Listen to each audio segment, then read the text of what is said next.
Yo, what's up? What's up, Stream? I'm I'm up here right now to do a fucking couple of things. YouTube, bro, what the fuck y'all my bad. I thought somebody was about to walk in. But YouTube, what the fuck you niggas got going on, bro? I've been one I've been I've been man, I'm gonna just speak about this shit, bro. I deafened myself on Discord. But listen, YouTube, what the fuck? I repeat, what the fuck are you guys got going on, my nigga? I literally just to start this all off, man. This shit started. This page started when I made a YouTube video. My first video was a reaction video that I made on my phone. That was some bullshit, and I ended up getting to the point where I could get on the PC and do what I'm doing now, stream in front of you guys, do more reactions, edit, do more shit like that. YouTube. And I've been on a goal trying to get monetized. Cause shout out to you niggas that's watching, even if you're not subscribed, if you is subscribed, even if you're not, bruh, because this shit all well appreciated. I started this shit a year ago. Wait a second, let me go to my YouTube real quick.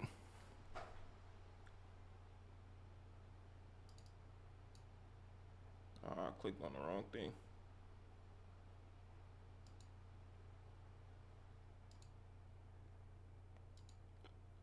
Let me go to my YouTube real quick. So, like I was saying, I started this shit a fucking year ago, bro. Let's go to my page. If you gonna view it, and every single view from the views, did my video with 3 fucking views to my video with 83 to 8 views to 944 to all of these shit, man, I appreciate all this shit, man. Real shit. But let's go back to the beginning, bro. I started my page a year ago, and I said I'm gonna start doing YouTube commentary. I took a break because I didn't have the means to keep making. I did have the means to keep making the video, but what ended up happening was I didn't have the proper editing equipment or editing stuff. I didn't know editing. I didn't know any of this stuff. So I took back some time and learned. And I had some other real life shit that I was going through that I had to get through before I even started doing all this shit. So you see, man, I was doing the Jim Jones video, I was doing this. I don't know, doing it kind of consistently, switching shit up. Did the Roger. My views wasn't doing that great. So here we go. For 2 months ago, 2 months ago, I started back and I got a recommendation from one of my homies. Shout out Jesse Here's Fear, man. I be shouting out all the homies because they really be helping me, and everybody else that watch help me, and I appreciate that shit. He told me, yo, you watch No Jumper. We be talking about No Jumper. Why don't you do some No Jumper content? And I was like, all right, cool. Long story short, I ended up making this video 2 months ago. And, bruh, when I tell you that it did better than I thought it would do on the first thing, so I said I'm going to keep going and keep dropping videos. My next video didn't do as great as this one, but did all right. Then my third and fourth video did great. It did almost 1,000 views. For me, that's good because I don't really promote my YouTube shit like that. So, and then I'm seeing the watch time. I'm seeing all the shit behind the scenes and all the shit that for all where it's going. So I say all that shit to say, bruh, YouTube, I'm so close. Well, I'm not so close. I'm further than close, but I'm close. Why, when I'm trying to get a monetization, bruh, and it seemed like everything is just going to where it's like, you're fucking doubling the requirements, bruh. You're doubling the requirements. We're gonna need 8,000 watch hours. When 3,000 watch hours, you want something like that? Shit is ridiculous, bruh. And it says it start on February. So for me, what that means is, cause I know you niggas at YouTube don't give a fuck, nigga. Fuck you niggas, honestly. But like I said, for me, what that means is, I guess I'm trying to overload the content. I ain't gonna overload the content and just give y'all straight bullshit, cause I ain't gonna fake nothing. But I gotta go harder than what I've been doing I've been trying to be consistent. It's about being more consistent. It's about being disciplined at this point because this shit is fucking crazy. It's like you I know what you niggas doing. I know what you fuck niggas at YouTube is doing. I know what you niggas is doing. You fucking pushing up the requirements. You push niggas, you push bots on niggas fucking shit and give them a source of confidence and feel like, oh, I'm getting views so I could drop for the views and shit like that. Long story short, you niggas is doing that shit just so more people upload more content. And I'm falling for you, bitch ass niggas. Fuck you. I hate you niggas. You know? I'm glad I like doing what I do, but I do want to get to the point where I could get paid off the shit and eventually like do the shit like and focus on it solely instead of focusing all the other bullshit in my life that I got going on and shit like that. Cause life is real, bruh. Financial problems, family problems, shit, all type of problems, nigga. This shit be real. So niggas be thinking like niggas just be like, oh, people just doing YouTube for the money. It's not that. It's just you want to get to the point of being able to make the money. Because, you know, this is what you want to do. You don't want everything pulling you this direction, this direction. What if I get a fucking crazy ass job and then I won't be able to stream for months? Well, not for months, but for until I make time to stream, and it wouldn't be the same as me being consistent as I am now with dropping content. So this ain't like realistic for fucking everybody to do and even if they working like 40, some maybe a part-time job but 40 hours a week and shit like that because niggas got bills in real life. This shit is more so for the fucking kids and nothing to the kids. Shout out to the kids that's making content and blowing up because when I was younger, I was always told when you a kid, that's when you got the most captivated audience because you going to school with everybody, you see them every day, they'll actually be into the shit you doing rather than you trying to sell it to people that don't even fucking know you. So I just want to know YouTube why, man. Well, everything is going. Is it because of inflation? Is it because of the power of the dollar? That's what I want to know because I'm just like, bro, realistically, y'all pussy ass niggas don't even pay niggas like that from what I seen. I do my research on this shit because I really want to know, like, what are the odds of me getting paid out of this shit? What are odds of me doing da-da-da? Because if that's the case, nigga, I'll upload a video, like, on some whenever type shit. Like, I won't treat it, like, as a consistent because if you niggas is going to keep pushing for niggas to drop more content, that shit is unrealistic. But also today, I was here because I was saying I was going to go over.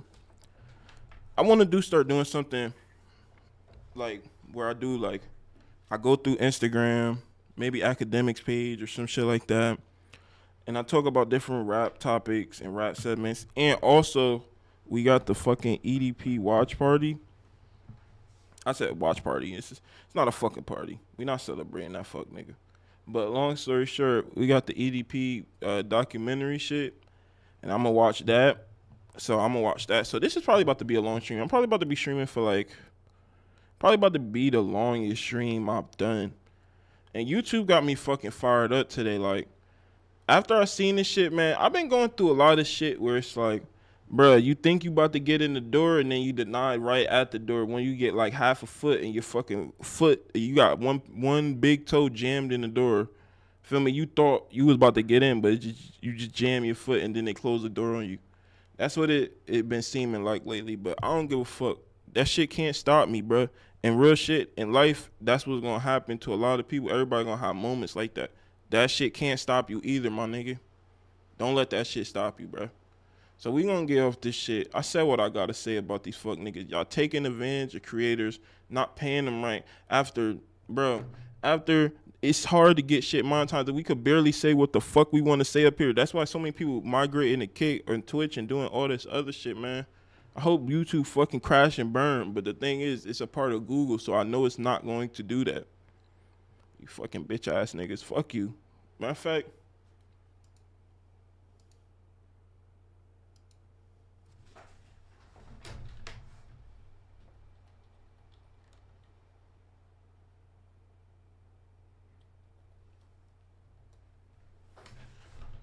Oh, it's some fucking Neil Mohan. This nigga look like a fucking thief. Bro, fuck this nigga, bro.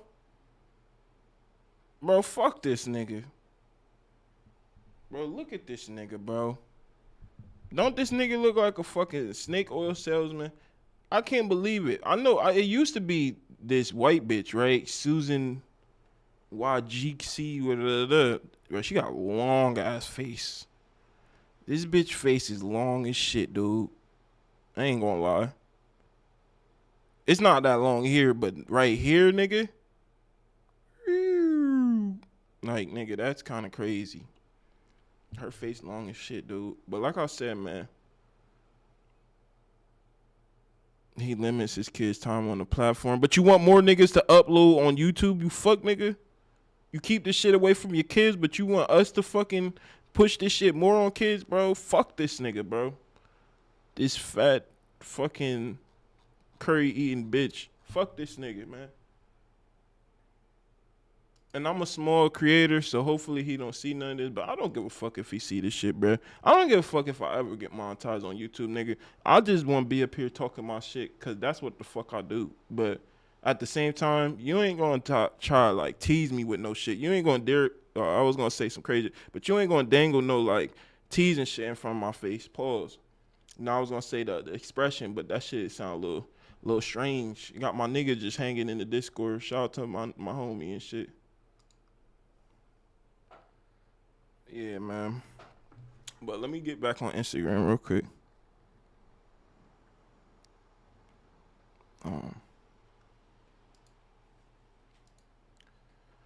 Yeah, that shit some fuck shit though, bro. I swear. But yo, also, oh man, that shit was loud as fuck in my headphones. Also, I got the first episode of the retirement tour is dropping. Either tomorrow or Wednesday. So watch out for that. Watch out for that. It's been done for a couple of days right now, but I've been having some shit stop me up. So we ain't gonna go to Say Cheese for news. We about to go to academics. I mean, you know, academics got some, you know, I just be feeling like Say Cheese be having too much paid for shit on his shit. Academics be having paid for shit, but some of it actually just be like just general news. It's a mix. I don't know.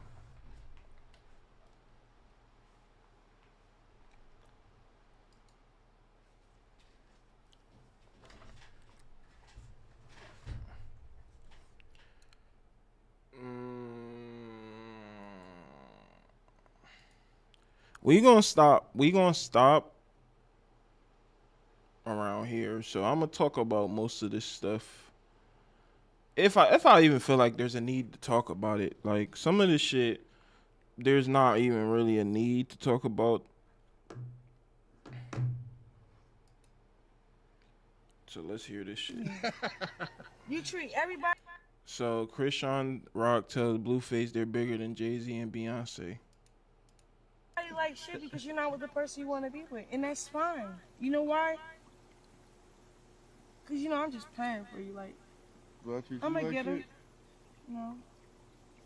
The only thing you do is like, okay, fake this on the baby, but I know that's a crowd for help because I'm not making the effort to like put the baby in a position where you like, you know, like I start being a little bitter because I'm worried about my mental health, but then your mental health.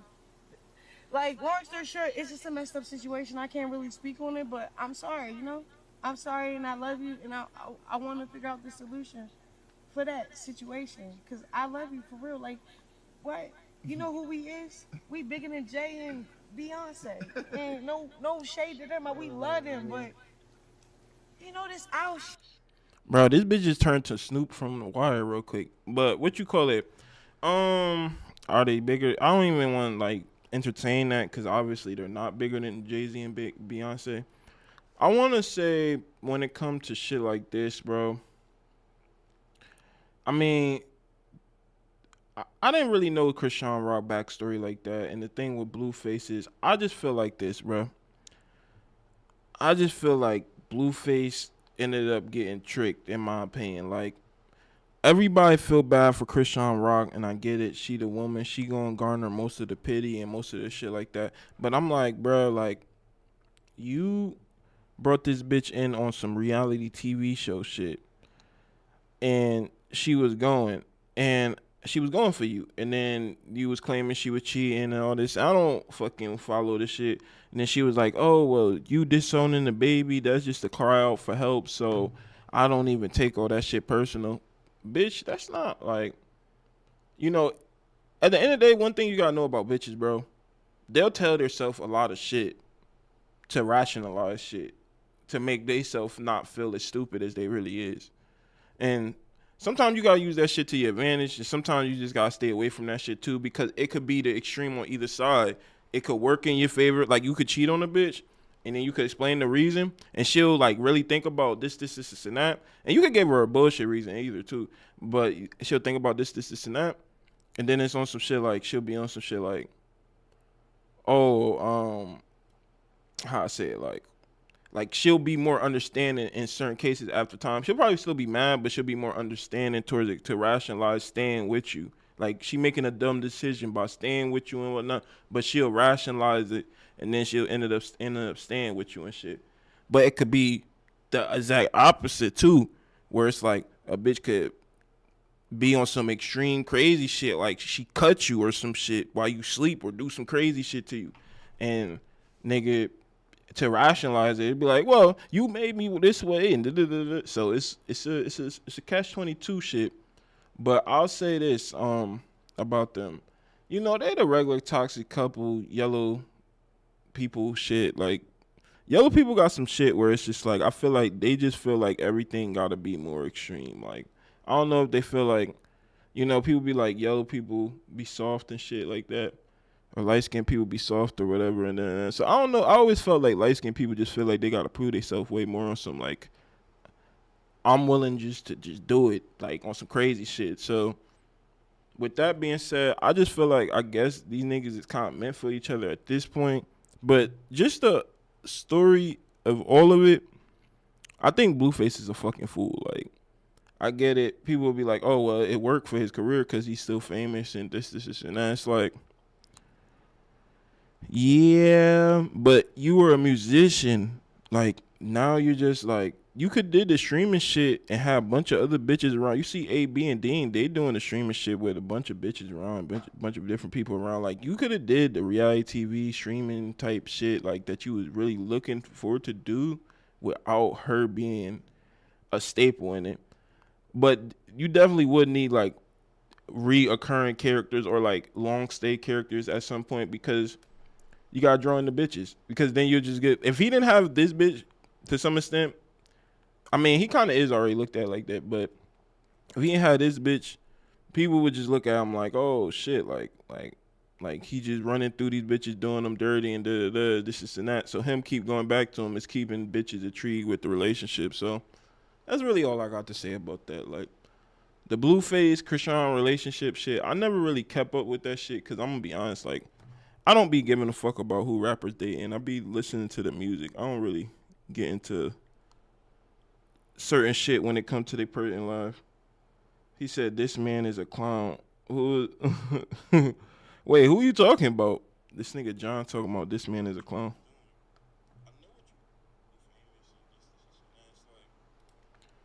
Yeah, nigga said this man clown. Wait, who you talking about, bro? Now we about to talk about Chud the Builder. Chud the Builder. So bro been, let me not even call him bro, but see, look, niggas in the comments doing bet. Bro better have that mace ready.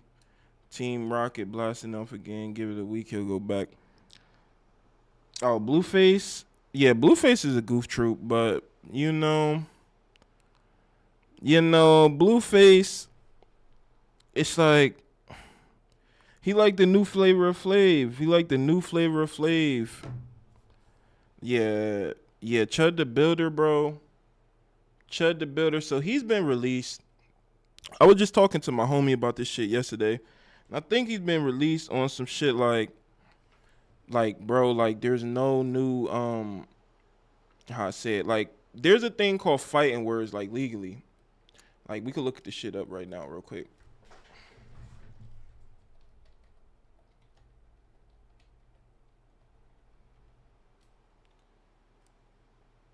law. Yeah, there we go. So let's get this going. In United States Constitution law, fighting words are direct personal insults or face-to-face verbal abuse that by their very utterance tend to incite an immediate violent reaction or breach of peace because they lack social value and do not express meaningful ideas. All right, so I say all that to say, let's look it up.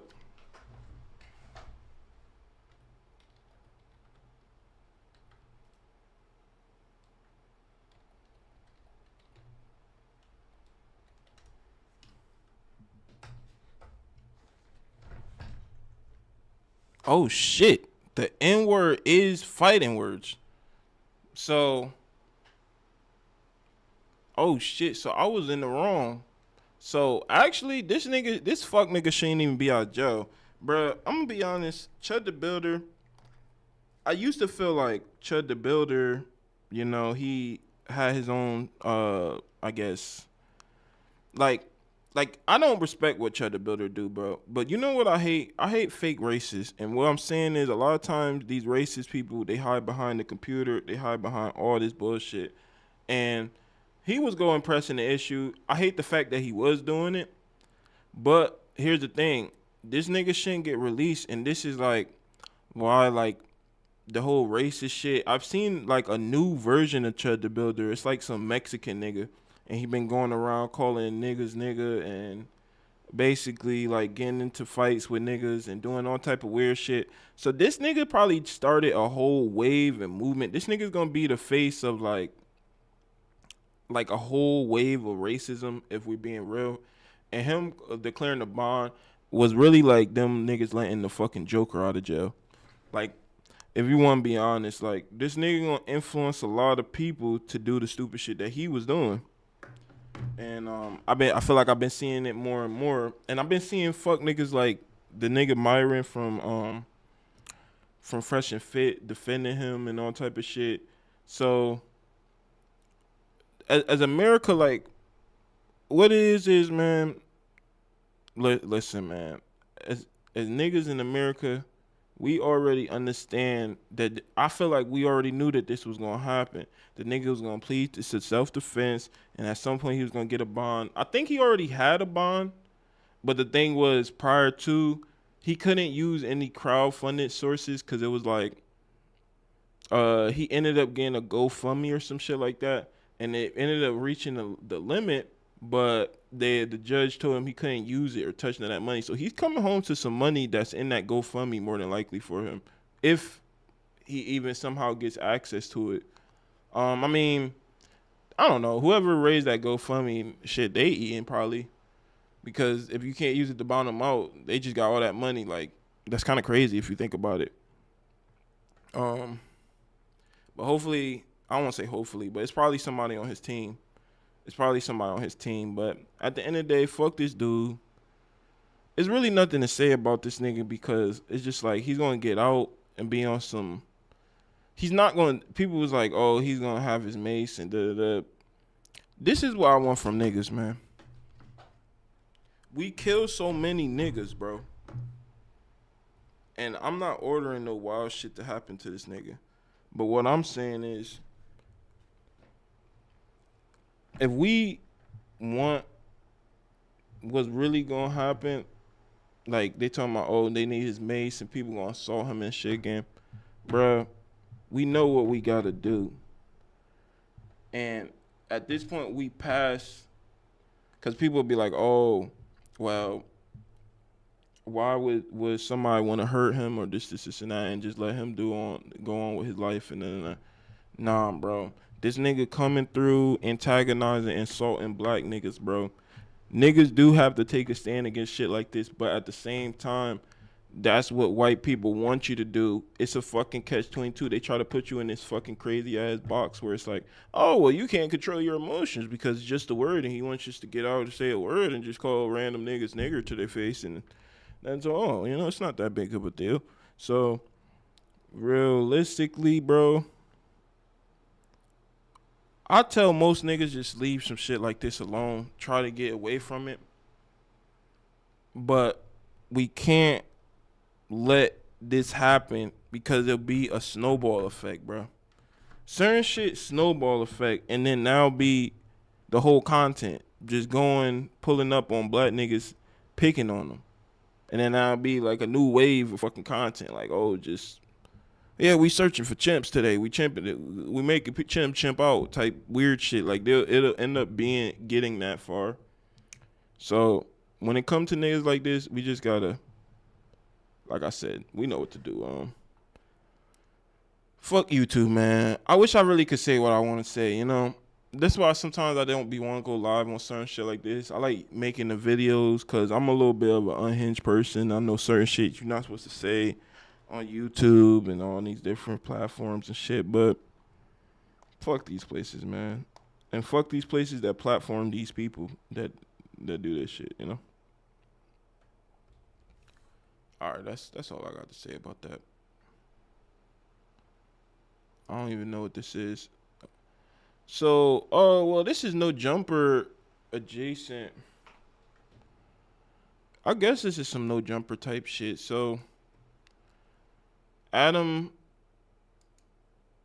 22 ended up having his wife go on a 20v1 with Drake, and then he also did some shit where it was like, wait a second, like I could pull it up on a different page.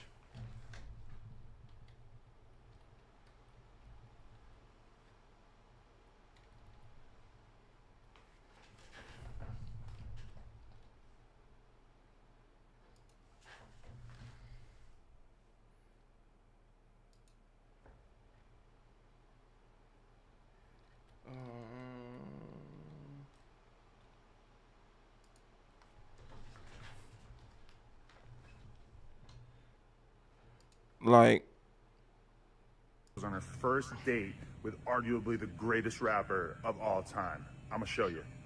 First things first, gotta get her some flowers, just to let her know how proud of her I am. Next, I'm gonna get her a couple of these, not only because she loves cucumbers, but also, you know, in case we need to bring the vibe back. Next, some ice, you know, just in case she's feeling. Bro, this nigga is sick. This nigga is fucking sick.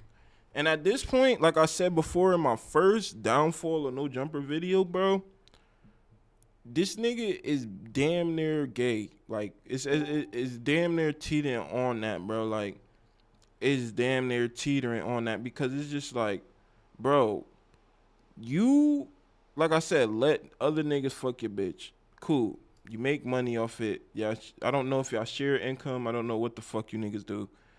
But my whole thing about this shit is you're taking it to the point where prior to, I watched like old No Jumper and shit like that. This nigga never used to talk about Drake like this. After the Drake Kendrick beef, that's how you could tell Adam 22 was in some type of talks with Drake or something like that, because this nigga has been dick sucking Drake so fucking crazy. Did you not hear from possibly one of the greatest rappers of all time?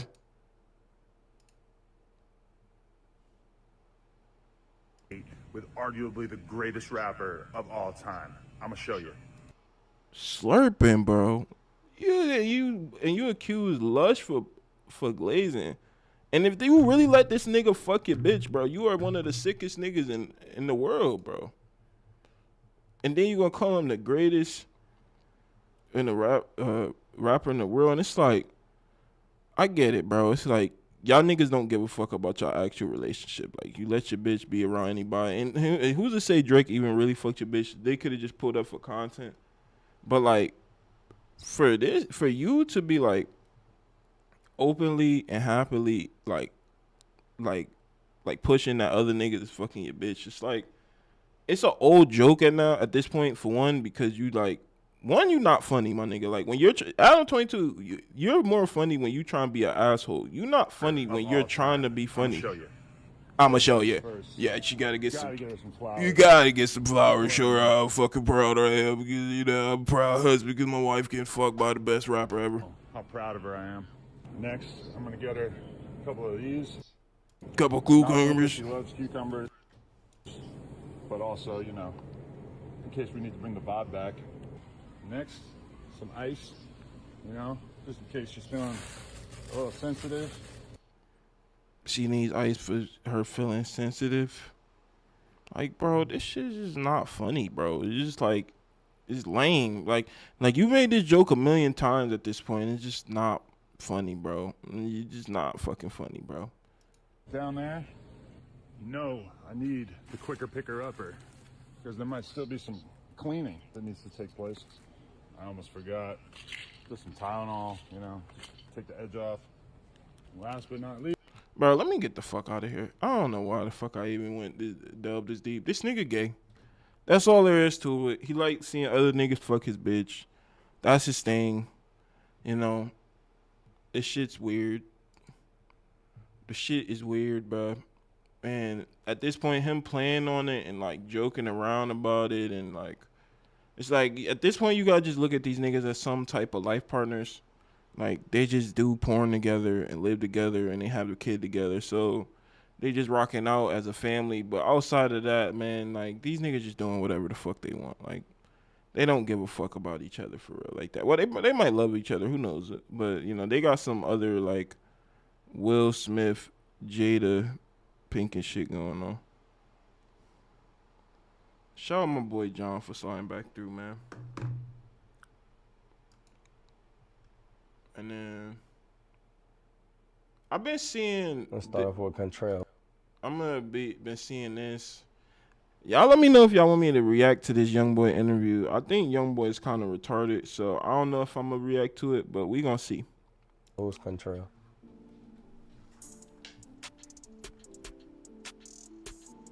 That's me. That's who you're talking to right now. I cried, man. I was broken. It happened to me at a time where it really meant the most to me, nigga. I ain't take that shit too well. I'm telling you that as a man. I really feel like I'm just here to help today. I'm just here to aid and assist. I come as a sinner, and I know tomorrow I'm gonna come again. That's just me. So I'm willing to do wrong. I follow my heart, you know? I just know as a person I'm gonna have to take that up with. How many more albums you got in? Music is not something that I'm focused on. The doctor told me the left side of my heart was swollen. That explains the music though, right? Bro, man, I don't want to hear. Man, let's get to this EDP shit. Let's see what Charleston White talking about. Don't give him that 5 more thousand, Vlad. Go on, meet it. Go on, Here's the reality. Only thing you see from Boosie now is this $600,000 scam. You don't see his personality anymore. You don't see his interviews, because all those were coming from Vlad TV. My interviews with Charleston are more profitable than my interviews with Boosie. Man, that nigga done lost that 600,000. Tootie is involved in a federal gun trafficking case. Tootie cousin done caught some new charges with the feds with the guns back in.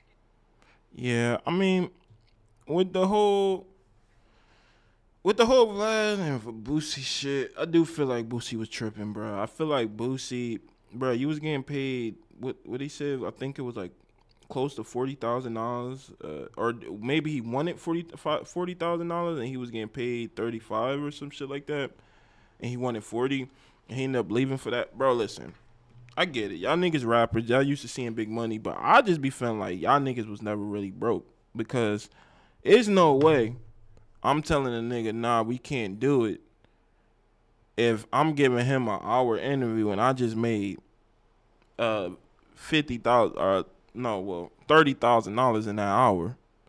I just think it's simple as that. I don't give a fuck how much of a grinder, how much money you get. If somebody tell me, yo, you could make $30,000 within this hour, and unless somebody else is telling me, yo, I got something over here, you could make $200,000 or $50,000 or how much ever more, then I'm not leaving that. But who knows what Boosie really got, if we're being honest. We all seen the shit about people being on the internet saying Boosie's a fucking beggar.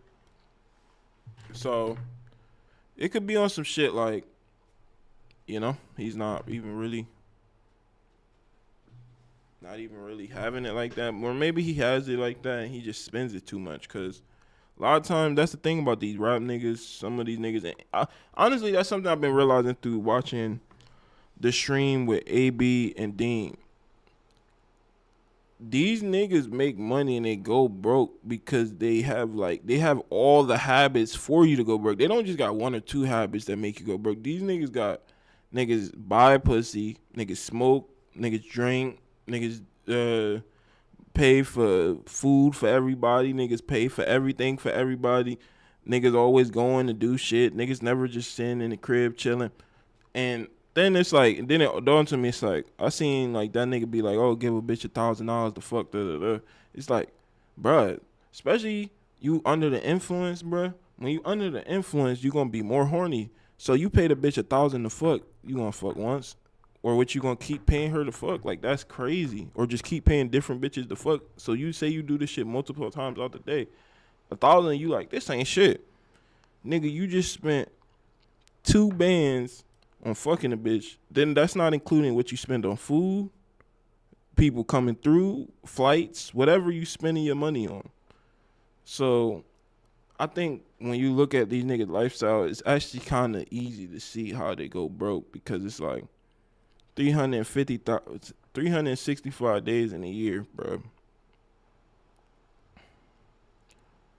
If you spending 2 bands 365 days every day, that's 700,000 right there. That's before you even did your taxes or none of this shit. You spend 2 bands every day. And that's what it be seeming like these niggas be doing. Fucking crazy shit. These niggas was never broke, bro. These niggas don't know what it's like to really be broke, bro. These niggas get money and then that people be like, oh, they go crazy because they ain't never had it. No, a broke nigga gonna hold on to that shit forever. Piece by piece, he gonna sprinkle and da-da-da. He ain't gonna just, well, I ain't gonna lie, it'll depend on the broke nigga, because it's all a mentality thing. It's all about financial, what you call it. Man, y'all go run up some of these videos. I'm about to clip all this shit up, though. Alright. Now, we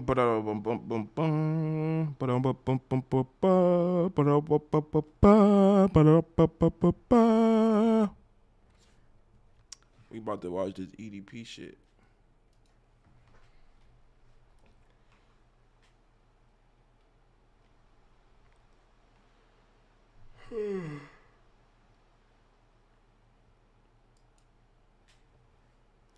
Yo, why did they keep spelling? Yo, whoever was looking for the documentary, these niggas don't know how to spell documentary.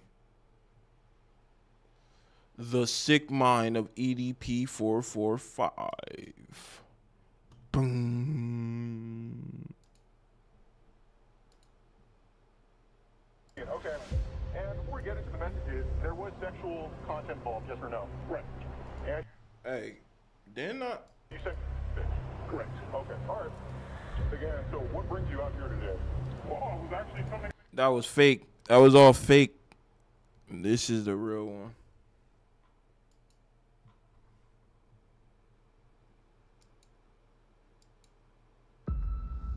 For everybody watching this documentary, I want you guys to take away and come away with, I am not what the fuck they say that I am. I am a strong ass motherfucking soldier, and none of you fucking faggots can break my ass because I'm still standing, bitch. If you haven't got problems, I feel bad for your son. I got 99 problems and a bitch ain't one. So I was just talking to the homie about this before, and it was crazy because like we was talking like about me even reviewing this shit, because I was just like, at first I didn't want to review it because I be having some controversial takes, and on top of that I just be feeling like also, you know, shit like this I don't even like to talk about, watch, or discuss, because I be feeling like shit like this is kind of fucked up, because these niggas that are like pushing this documentary, all this shit, like they're not sitting down with this shit to make him like more hated as a person or nothing like that. People already know what's going on with EDP and why he's sick and da-da-da. They're sitting down to make content and make money off content. They don't give a fuck about nothing but doing that. And they more than likely pay him to sit down and talk about this shit. So I say all that to say, like, man, like, why? Like, you know, like, why do we like with this predator shit, why do we make it to where we continuously make content and let people like profit off of it? We shouldn't even let people profit off it. Like anything that has to do with like catcher content should be demonetized, because that's some shit that it's like, that's like a moral integrity thing where it's like, if you're going out there to do that, I'd imagine like you would do it for free, right? Because like that's how strongly you feel towards predators. So why are you doing it for money and talking more with someone who you know is one? But let's go.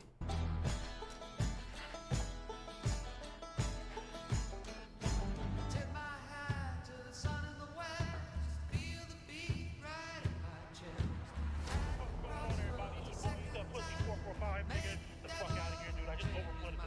Breaking news. YouTuber EDP 445 caught trying to meet a child for sex. Coming out here to stick up a cupcake and then go back home. I am with the Predatorial Investigation Unit. I just want to let you know. See this shit right here, dog? See, this is the shit you have to watch out for, man. You got motherfuckers, shit, little young ass high school motherfuckers, you know what I mean? Little fucking fags and shit. I mean, let's be fucking real. Oh, well, he was saying like they be harassing him or some shit over him like being seen. Like, you know, like people, you know, guys, you know, they think about, you know, fucking the shit out of a 15-year-old, 16-year-old. Oh man, that bitch walking down the street, she's in high school, she's hot as fuck, you know what I mean? Now, mind you, my shit gets put out. 1 in 6 men report an attraction to minors. See, bro, look, I said this in my Discord earlier, like, man, like, I wouldn't be surprised if it was somebody in my Discord, because I know people in my Discord, but some people I don't really know like that in my Discord. And I'd be I wouldn't be surprised if it was somebody in our Discord that was, because it's 1 in 6 men. That's a fucking crazy statistic. But I'll say this. Have I ever been attracted to a younger girl? Nah, bro. And I'm for 100% sure, have I ever been attracted to and be like, in my head, like, oh, I want to fuck the shit out of that younger chick or whatever. Hell no, bro. So him saying that everybody is on that, I don't agree with that. I don't know how other people work, but nah. You feel me? But let's not get the game fucked up. Just because I think a certain way doesn't mean other people don't think the same way that I think. You know, motherfuckers just don't know who you are, and your fucking ass just ain't getting exposed on the internet. You know what I mean? That's wild as fuck that he's trying to justify it because there's other pedophiles in the world. Like, yes, because there's other pedophiles in the world, that doesn't justify. Like, yes, you are on the internet, you are publicized, but you took on that responsibility once you became a YouTuber. Once you come on YouTube, TikTok, any of this shit, you basically are now a public figure. Anything that anyone finds out about you outside of that is, you know, something you brought upon yourself because you chose to be a public figure. So you saying that means fucking nothing. Every day, there's a new person that gets exposed for some type of sexual contact with a minor. Whenever it happens, we're all like, oh, what was he thinking? Why would he do that? But you never hear why. They never say why. They don't say anything, or they disappear, or they act like it didn't happen. And so as uncomfortable and fucked up as this documentary is, it actually answers that question. Wait, I'm sorry. I gotta go back because they basically just told the reason why they made the documentary. I actually want to hear it. Why would he do that? But you never hear why. They never say why. They don't say anything, or they disappear, or they act like it didn't happen. And so as uncomfortable and fucked up as this documentary is, it actually answers that question. Nigga, we got the answer already. That's why I kind of didn't want to do this, because it's like we understand the answer. The nigga is sick in the fucking head. These niggas are sick. These niggas, like, we're not, like, the psychology behind it. I bet you in this documentary, let me just make a guess. Let's see. Let me get some points if I'm right. At this point, at some point he's going to talk about how he was sexually abused. let me guess and see if that's a point of reference in this documentary. Let's see. Like, he went to that place to have sex with a 13-year-old. Definitely viewer discretion is advised. Dude's a perverted dude. He sent me videos of him masturbating. So what advice would I give to EDP 445? And I'm sure you're going to be watching, sir, and I would tell you this if you were in my office. You need to stop doing this documentary. Indicted him on sexual assault of a minor.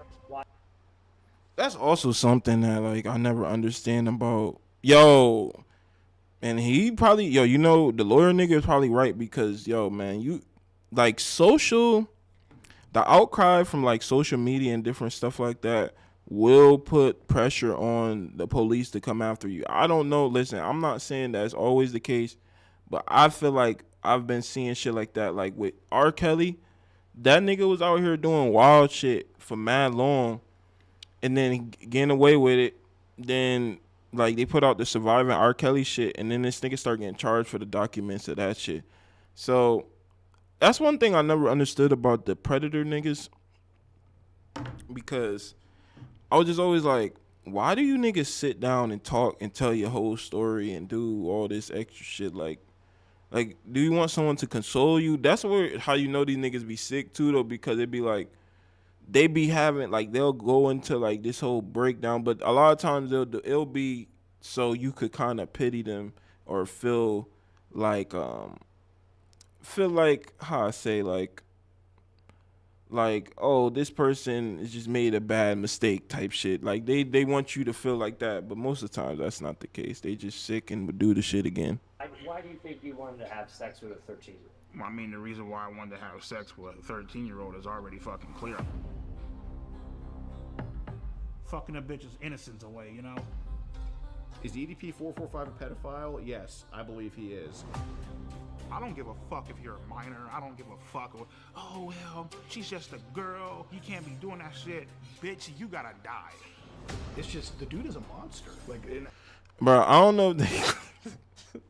The bitch you gotta die shit is crazy. But I don't know if they clipping this shit or what's going on with this, but if he's really saying this shit, this nigga crazy. But the bitch you gotta die is insane. Nigga say you gotta die. actual straight up honest to God monster. This is one of those moments in YouTube history where everybody saw this. 445 situation. And now this? With a 15-year-old girl? Mm-hmm. He doesn't care that he keeps on committing crime. I mean, you don't give a fuck how old she is. You just trying to get your fucking nut in. 13-year-olds. 14. And that's the sick part about these niggas, bro, where it's like, and this is what I was saying about the disco, bro. It's not, because when it comes to these, like a lot of these people that get caught up for this type of shit, it don't matter to them. Like, it doesn't matter. Like, they could be of age, not of age. They're just so deprived of what they feel like is sex or whatever that they'll just do it with anybody. And that shit is scary and sick as fuck. 15-year-olds. Oh, well, he was talking to 13 and 12-year-olds. Fuck all that. But now you're gonna tell me the next documentary Mike Clone's gonna do is this guy EDP. Ain't that pussy? Fucking fine! Am I a pedophile? Fuck no. You answer me a 14-year-old. I want to take full responsibility for my actions. For words, 2 years ago you were called kiss my ass. And I would say EDP is completely innocent. He's Niggas say innocent. a genuine, great guy. He really is. Oh, that's his girlfriend. The fact that you were with him after that shit, like, it just go to see, like, how sick, like, niggas is in this world. And then, especially if he's saying this shit, he's saying on his doc, like, how could you, as a bitch, like, fuck with this nigga still, and he's saying all this wild shit on, what it seemed like on the documentary. I don't know if they just edited to make the preview look, but they saying it's gonna be a fucking disgusting documentary and it's gonna be gross and all this shit. So I'm imagining he's saying this shit. It is a little gross already. Look at this nigga's shirt fucking Can't even cover his stomach.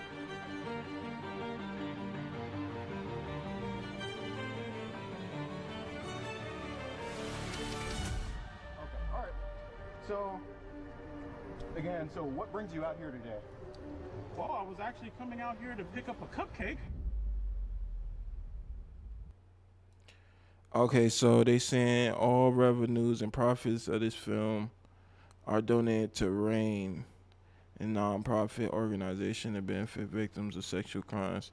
All right, cool, man, because I'm just saying, man, with the sexual crime shit, bro, I just feel like people be playing with this shit, bro, and I be feeling like niggas be profiting off this shit, making money, and I just feel like that ain't right. So that proves what I said earlier a little bit, slightly wrong, but I still do believe this dude got paid for even doing all this shit.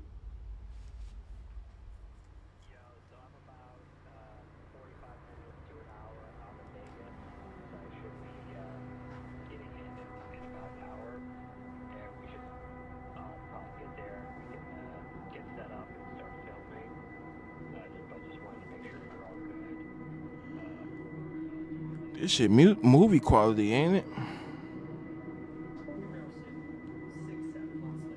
Correct. Life right now is pretty great. I can honestly say I have not talked to a single fucking minor on any social media platforms. I have two great paying, well-loving jobs. Oh shit! So he got 2 jobs. People probably stopped harassing him because I remember seeing some shit where it was like they used to harass him at his job and make sure he got fired from all his jobs and shit. You know, my health is, you know, pretty fucked up, but I'm doing whatever I can to try to, you know, take care of myself, and the only thing that we can continue doing is just continue to try to push forward, you know? In this documentary, we show blatant proof and evidence of you committing multiple crimes against children. What do you have to say to them? Plead the fifth.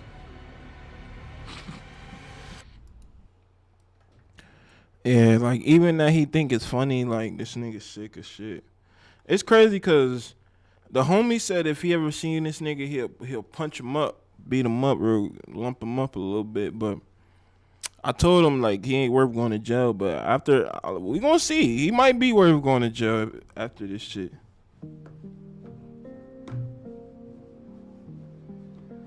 The making of a monster. Now we about to go through this nigga whole life. Yo. Remember the bet we had? If he was sexually assaulted, I get some points.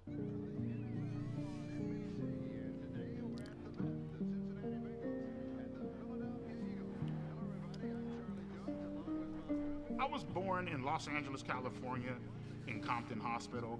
My childhood was pretty great. You know, I had 2 great, loving, caring parents, you know. So my first ever Eagles game was November 30th, 1997. What really made me fall in love with them was actually the logo on the helmet and how pissed off the actual logo looked. And from that point on, I was like, fuck it. That's the team that I'm going to follow. My favorite memory as a kid growing up was Monday nights, me and my sister would do our homework, and then at around 8:30, maybe 9 o'clock, we would get ready to watch Monday Night Raw is War, like fucking wrestling and shit, you know what I mean? But see, this the part where they trying to humanize him and make him seem all cool and shit. That's what, you know, it's like everybody grew up somewhat similar. Not some people grew up fucked up though at the same time, but everybody has some humble good in them in the beginning. But it's like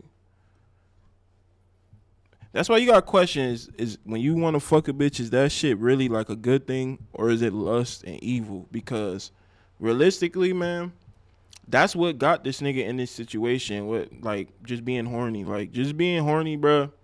Like sometimes you gotta question like the horniness, bruh. And not saying like your horniness will lead to fucking kids is what I'm saying. But what I'm saying is you gotta question is this the right person for me? Cause I could have just been horny talking or looking for somebody to fuck. Yeah, we had a great time growing up, you know. So my favorite memory growing up was probably just getting ready to watch wrestling. What I loved most about wrestling growing up was I loved the bad guys. My favorite wrestler growing up, I would probably have to say was like Triple H, you know what I mean? Because Triple H was a fucking piece of shit. Like Triple H was a piece of shit. And when I mean that, he's a piece of shit wrestler. He sucks as a wrestler. This being your favorite wrestler as a kid, you suck. You suck. If you wasn't fucking with Stone Cold, Triple H was fucking whooping this. I mean, Stone Cold was whooping this nigga Triple H ass. Triple H sucked. This nigga was never a factor for real until DX, and he had to get teams and niggas for him to be important. This nigga not wavy. he did what the fuck he had to do to get to the top, and he didn't give a damn who he fucked over. He didn't give a damn how you felt about him. Like, take a hammer, bash your fucking brains out. Cool, fuck it. Take his title and leave. I always loved the bad guys, you know. After a while, the whole, you know, typical bullshit where it's like, you know, come out and save the day, you know, nobody gives a fuck about that shit, you know what I mean? Like, we want to see, like, some villains. I really connected with villains because they just did a lot of foul and fucked up shit. Without villains, you wouldn't have a storyline. For me, I just felt like, you know, the villain was more important than the fucking hero, basically, you know what I mean? To say what he's saying, I actually kind of feel a little bit similar as far as like when it comes to like superhero movies and shit like that. I always say like a superhero movie needs a good villain. I mean, a superhero needs a good villain, or he's just kind of whatever. Like Batman is Batman because he goes against the Joker and he goes against, you know, Penguin and Mr. Freeze and fucking Riddler, and Superman has Doomsday and all these other crazy like the villains are iconic within themselves. But I wouldn't say that it's everything, but I have felt like that at certain points because I'm a big fan of certain villains.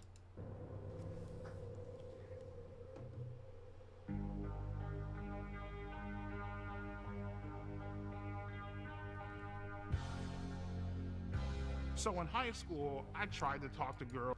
So I'm liking how they, you know, they going quick with it. They ain't just staying around in his childhood for a super fucking long time. Here and there, but it just wasn't fucking working. More specifically, I tried talking to Martha. She basically led me the fuck on. She let me hug her. She even held hands with me. Low key, she was talking to somebody else. When she broke it off with me, Man, that's the age-old story of every nigga, bro. Well, maybe not getting cheated on, because some niggas don't get cheated on, but most niggas get cheated on. They just don't know it yet. But the thing is,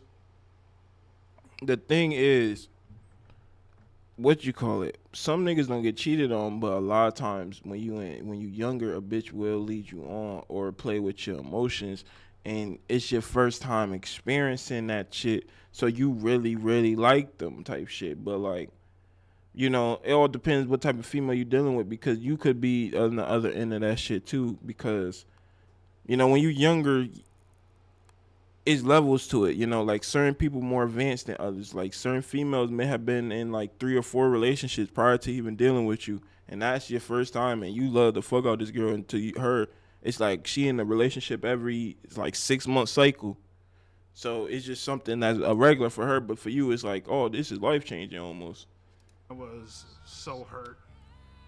I went home. I ran up the stairs. I was crying in my fucking room, head in my fucking pillow. I was legitimately fucking hurt. Like I felt crushed inside, you know?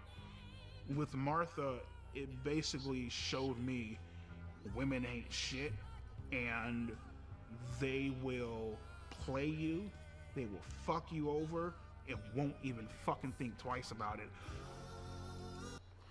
In that same breath, niggas ain't shit though, cause once you start getting more experienced in certain shit, like the first time you deal with a girl or have like a relationship, yeah, you gonna feel that way. Like, and even it, I won't even say it's the first time. It's probably like the first couple months or first like whatever, like I guess however long it takes you to get used to the relationship. A nigga will end up doing the same shit, bro. Like, it's not no gender on it. Like, people ain't shit. That's really what it boiled down to. Finishing up high school, my mindset with women was, all right, cool, fuck them, who gives a shit? Shit, after high school, I got this job working at Walmart, got fired within a month. Then the YouTube channel happened. I remember sitting down one day, and I wanted to make a... Damn, they had this nigga watch more porn. YouTube name. And so I'm just sitting there. I literally just got off a fucking Pornhub, I swear to God. And Oh yeah, he one of them. Like I said, bro, you gotta watch out for these freaky ass niggas. They'll take some. These freaky ass niggas will take some, bro. I went on YouTube. I clicked on create an account, and it said, "What do you want your username to be?" And I'm like, I typed in "eat that pussy," right? And I was like, well, I gotta come up with some type of numbers, you know what I mean? At first I started, eat that pussy 555. Doesn't fucking sound right. Sounds fucking stupid, you know what I mean? Eat that pussy 926. I'm just like, nah, it's fucking. But it's like, why you put your name as eat that pussy when it's like you was eating, like, I mean, I say you was eating. You was watching porn. You wasn't even eating pussy, bro. You was really touching more dick than you was pussy because you was just straight watching porn. Dumb.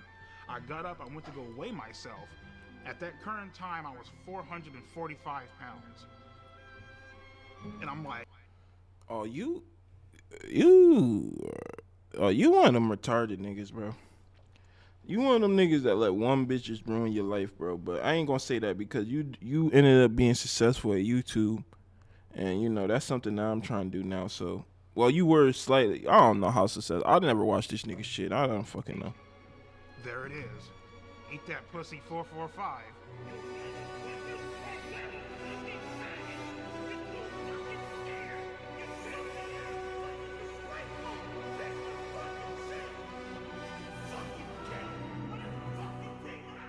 All of my anger leading back from middle school, high school, getting rejected by women, it just came the fuck out in that one goddamn video. I was fucking heated.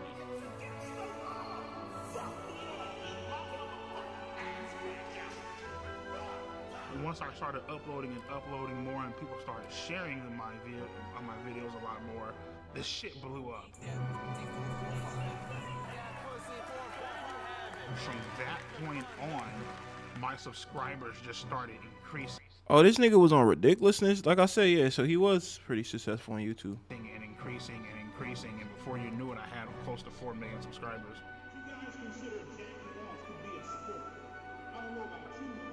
For the first time in my life, I felt a sense of accomplishment. You know what I mean? It was a great feeling.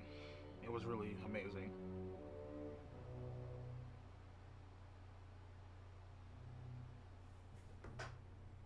Yeah, so I mean, at the current. So my question after that was just like, if you was so freaked out, why you ain't just start buying pussy? Or maybe you did. Let's see. And I think I was wrong about the sexually assaulted shit. I think I was wrong, bro. Even at the peak of my YouTube channel, I was still a virgin.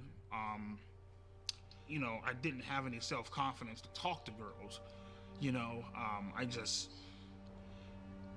It's like you come home to all this shit, man. You got a nice ass fucking Acura MDX up in the parking lot, brand new 2021 Hyundai Elantra, nice ass house. You got fucking over 120 grand in the fucking bank.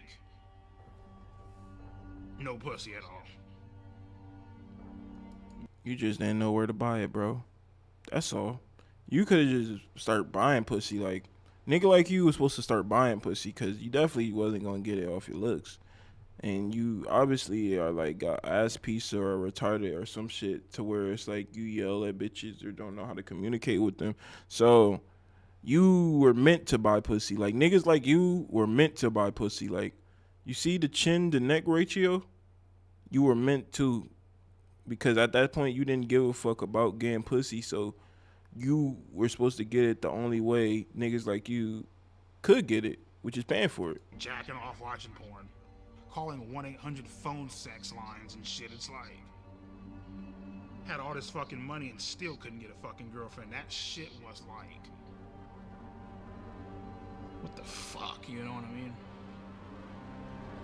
At that point in time, it made him depressed because he had all this chicken up, but he just was a lame. Just simple as put, like, bitches don't like lame niggas. Well, you could get a lame bitch. That's the thing. Like, the thing is, I can't even say bitches don't like lame niggas. Bitches love lame niggas. Bitches, this nigga big as shit, so a bitch know it's gonna be a task. It's more so a task to fuck this nigga than for them to actually, like, enjoy themselves or whatever. And then 2, it's like, bruh, you, like I said, your personality ain't like, you know, it don't adapt. give a fuck. You know what I mean? At that point in time, I was willing to do whatever the fuck I had to do to get some sort of attention. And right then and there, you fucked up because now something bad is about to happen. You know what I mean? So basically, he's saying him fucking little bitches, if he fucked a little bitch, because I'm gonna be honest, I haven't really kept up to it, so I don't know if he just ended up falling for the dummy, the fucking catch a predator dummy shit, or he ended up actually fucking a little bitch. But you know, he basically said he was desperate, which, man, a lot of these YouTube niggas that get caught up with this shit, that's what they be saying. They was desperate. They ain't got no girls. They don't got nobody that care about them. That's this and that. You wasn't desperate, my nigga. You was horny. There's a difference. And that's the thing. That's what I was saying before.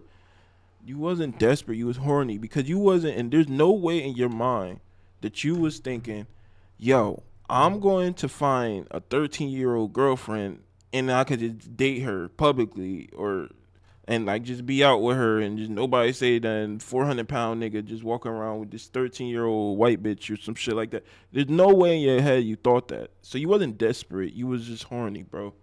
That's what I'm saying, bro. Niggas be lying. Just be honest, nigga.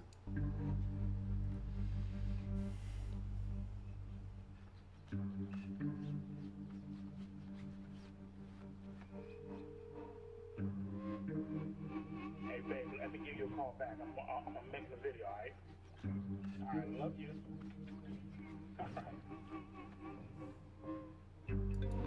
So he was My name is messaging. Johnny Rodriguez, aka Cold Raven, or some people know me as Cold Raven's Nest, sadly still a YouTuber. EDP is a chocolate hippopotamus, and I like to split his fucking skull. I've been Oh shit, this nigga on the type of time my homie John on. having these feelings for quite some time because he's a manipulative, lying, pretentious, disingenuous, flip-flopping piece of shit. He has no balls. I am so sorry. It's alright, man. My most sincere apologies. The sign was not. That's not bad. I'm one of the facilitators, so I'll take this. So. It's alright, bro. No, sorry. Do we have? Oh no, you're using the headphones. Never mind then. Oh man. No, you're good. You're good. You're good. So sorry. Oh, I'm sorry, bro. No, you're good. You're good. You're good. You got that first. It's alright. Have a good one. You too. Do you want me? I'm gonna swap this over to Occupy so that this mistake doesn't happen again. Alright, thank you. You're welcome. Yeah, that was a little bit awkward. It's a good thing that nobody watching my stream, so nobody just seen that happen. Alright, continue.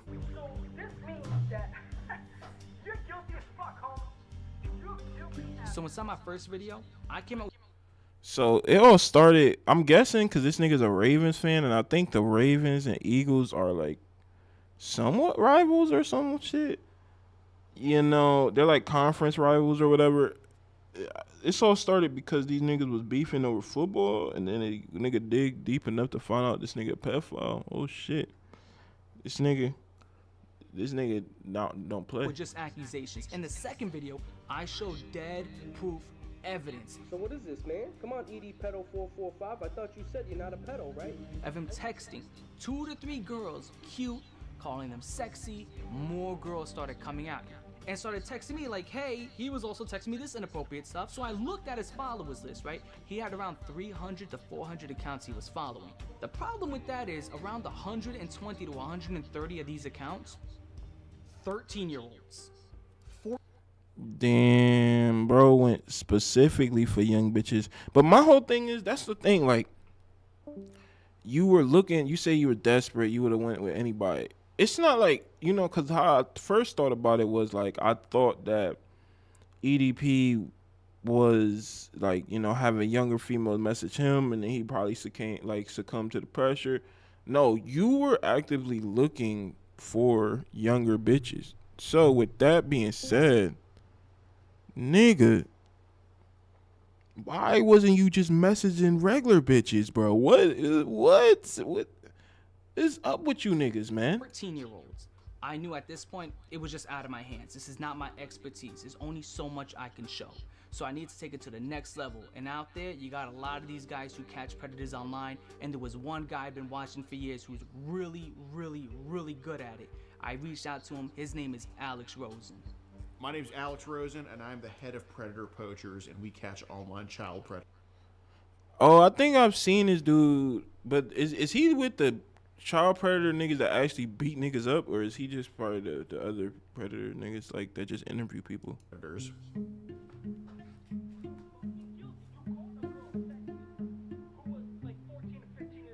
Well, Cold Raven basically was sounding the alarms before I even knew about any of this with the EDP. And at first, to be truthful, I didn't want to believe it. I was just like, oh, EDP's an incel, this and that. But, you know, seeing the evidence, it was very blatant that he was not only just following underage kids, he was hitting on them in the comments, and obviously I'm sure he was trying to DM them as well.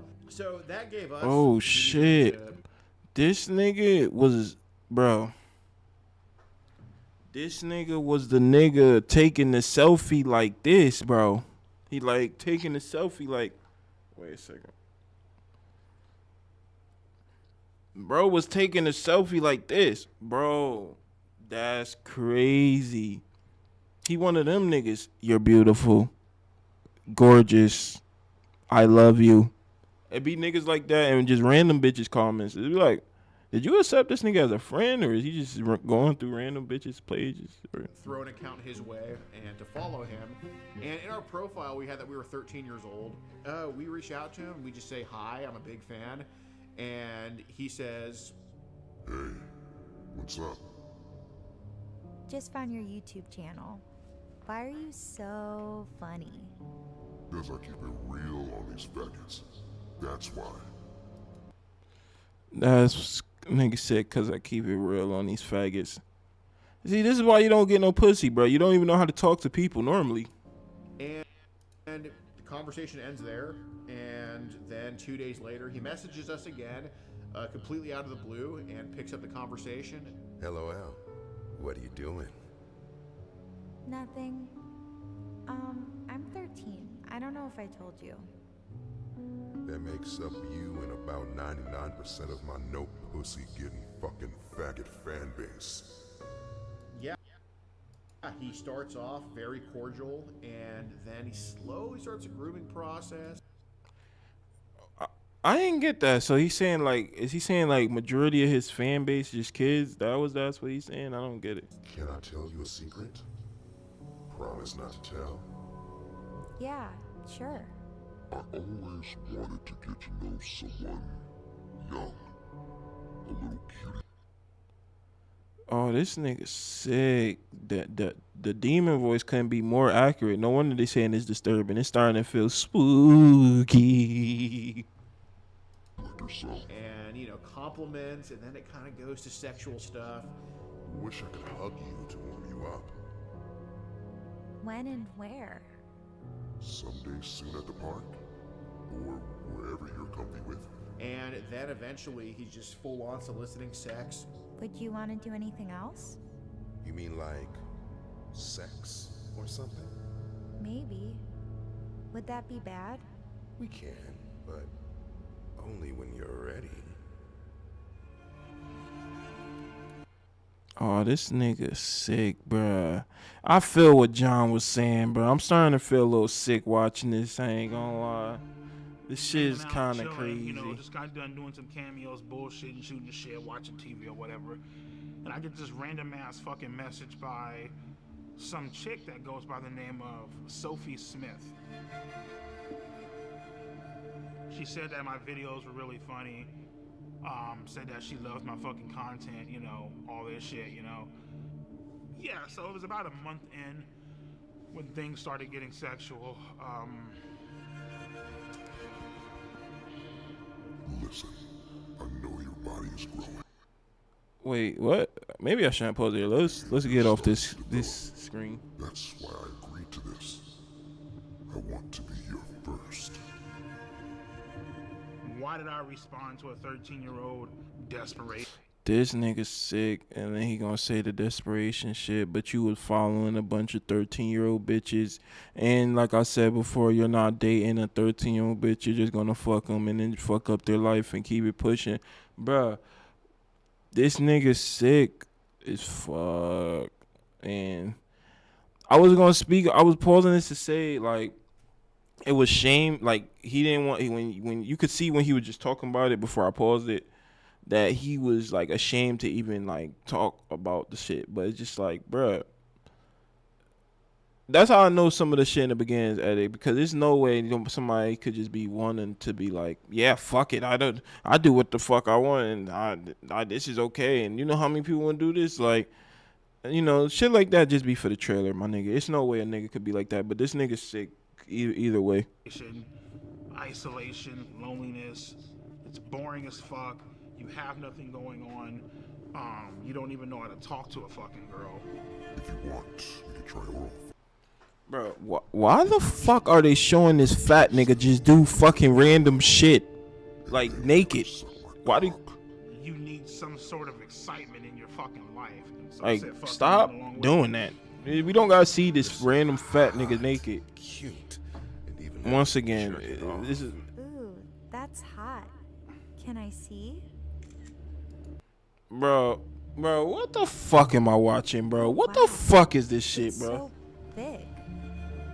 At the time, me sending sexual pictures to a 13-year-old, I was fucking lonely and just not getting any fucking action, not getting fucking laid, not having the confidence to talk to a girl of my age.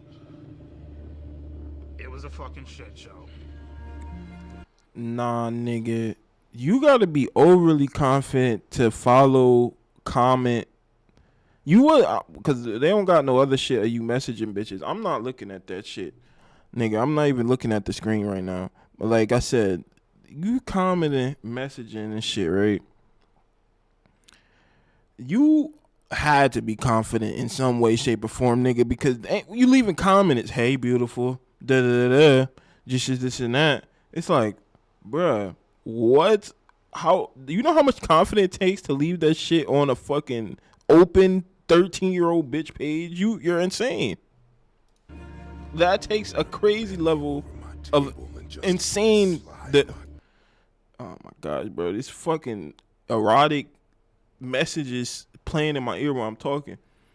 Like I was saying, it take an insane level of, maybe not confidence is the word, but insanity to do that shit. So you telling me you could do that insane shit, but you can't just message a bitch normally? This is what's wrong with the world. Cock inside you and slowly begin to take your virginity. I want to fuck your innocence away. Bro, what am I watching, bro? What the fuck is this? They got some random fucking Isaac Hayes sounding black nigga to, what you call When I it? blocked her, I knew that it was wrong. I knew that it was something that was highly illegal, that shouldn't be done. You know, so I was clearly aware of the law, and I was clearly aware of what I was doing. you know, clearly aware of my actions and totally. So he was having some like crazy like basically he was just dirty talking her, like just saying crazy shit what he do to her, and that's sick, man. Understanding of, you know, what I was doing, you know what I mean? Sophie, I can't do this. I can't do this shit. You're so young. Bro, why? Once again, you don't have. I ended up. Bro, whoever they got this nigga doing this shit is crazy. I hope this is AI. But what I was gonna say was fucking, you know, he realized that he was tweaking. But more realistically, like I said, the nigga was horny, so the shit was probably just post-nut clarity. Unblocking her simply due to the fact that, you know, I felt bad. Nigga, you felt bad. Nigga, y'all wasn't talking about y'all lives or building a real relationship. You was talking about fucking her innocence away, nigga. What the fuck you mean you felt bad? I mean, I felt bad, and at the same time, you know, she was like the only person that was really giving me that sort of attention, you know what I mean? And ultimately just led to me unblocking her. I'm sorry. So, yeah. Like I said, you didn't feel bad. You were just horny. You probably busted in there and was like, yo, what am I doing? I'm fucking sick. I'm actually trying to, like, fuck a 13-year-old. I'm over here jerking off to a fucking 13-year-old's chat. Nigga. Then you got horny again, and then you unblocked her. That's basically what happened, more than likely, bro. Please forgive me for blocking you. I got scared. I hope you aren't upset. I'm sorry for not taking your feelings into consideration. I will next time. I promise. I'm so sorry. I'm so sorry. She says you should fucking jerk off on, you know, you should fucking jerk off to me on FaceTime. What the fuck is that? Yeah. What the fuck was that? Bro, this nigga don't want to talk about this, obviously. They must be paying this nigga. On, you know, you should fucking jerk off to me on FaceTime. This nigga just glitched. Like, all right, cool, sure, why not? Fuck it, you know what I mean? Well, in any state in the country, meeting a minor off the internet when there's no strings attached is not illegal. There needs to be some strings attached. So after EDP sent the masturbation videos, after he said, Bro, what the fuck? Why are they showing? Like, they don't have to show. Like, they're doing all this shit to make it more disturbing. Like, it's disturbing shit they're talking about, but them having a fat nigga beat off at certain angles and just be naked for like the past 10 minutes. I'm trying to figure out what's the point of this. like, I want to throw you in my sex dungeon and fuck you, stuff like that. That's when we're like, okay, we can go ahead with the meetup. Yeah, so pretty much she told me that her grandma was supposed to be like. Wait, I'm confused though. Like, is so this is an actual 13-year-old girl, because he said that he FaceTimed her and then did that. So it actually has to be a 13-year-old girl. Like, this can't be the dummy account no more, right? So I was under the assumption that it was the dummy account. So I guess. But oh shit. Doing something or whatever. Therefore, like giving us quote unquote alone time or whatever. So. Nah, but it has to be the dummy account because the guy just said we found a way to set like the whole shit up. So who was he on FaceTime? Like, what the fuck? Like, did you niggas get a random 13-year-old girl to sit with this nigga on FaceTime, or get a random girl to talk with him on FaceTime? Like, how does that work? How when he recognize that he's either not talking to a 13-year-old girl on FaceTime or he's not talking to a woman on FaceTime? Yeah. And to be honest with you, man, like, I ultimately decided to go simply because I felt bad.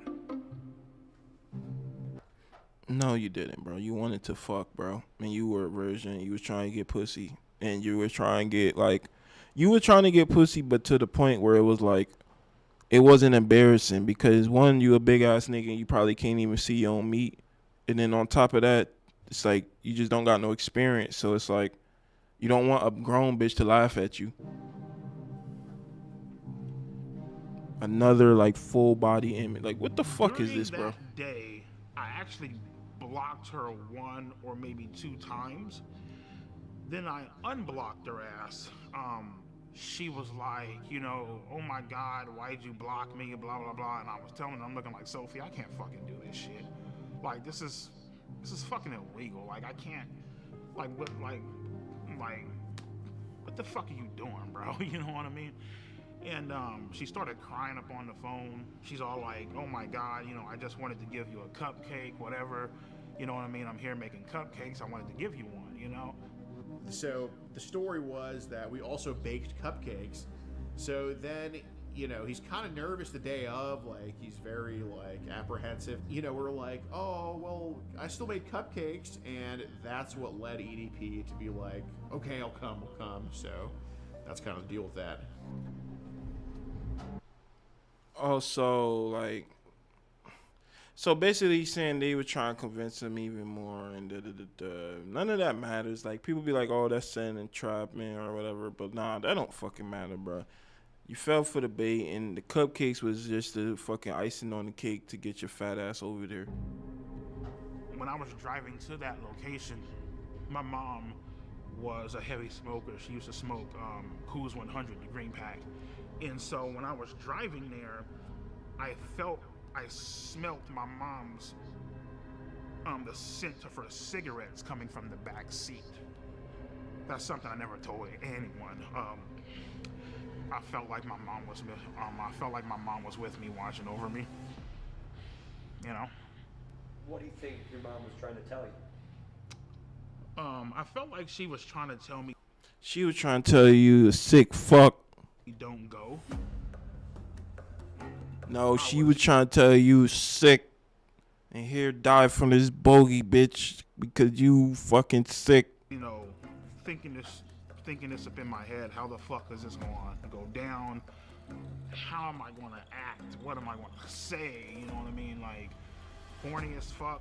Fuck the porn shit. You were just craving, like, you know, human contact. You know what I mean? So.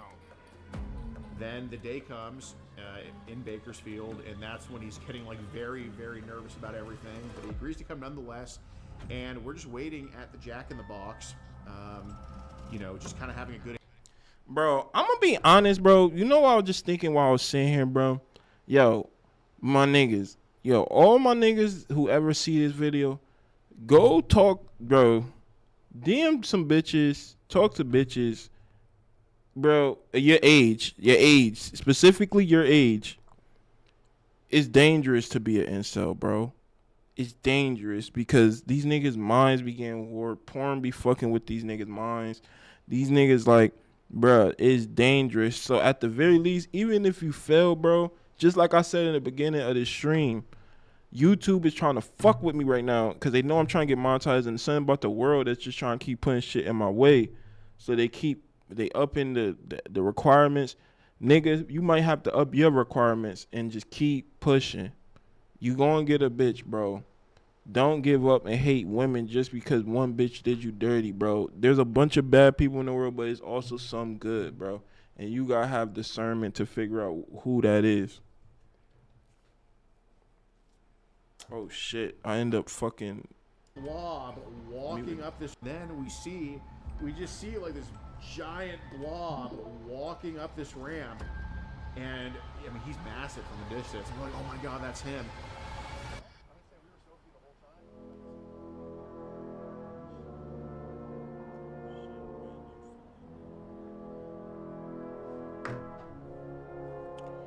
So this is the viral video. Like, I seen this shit kind of.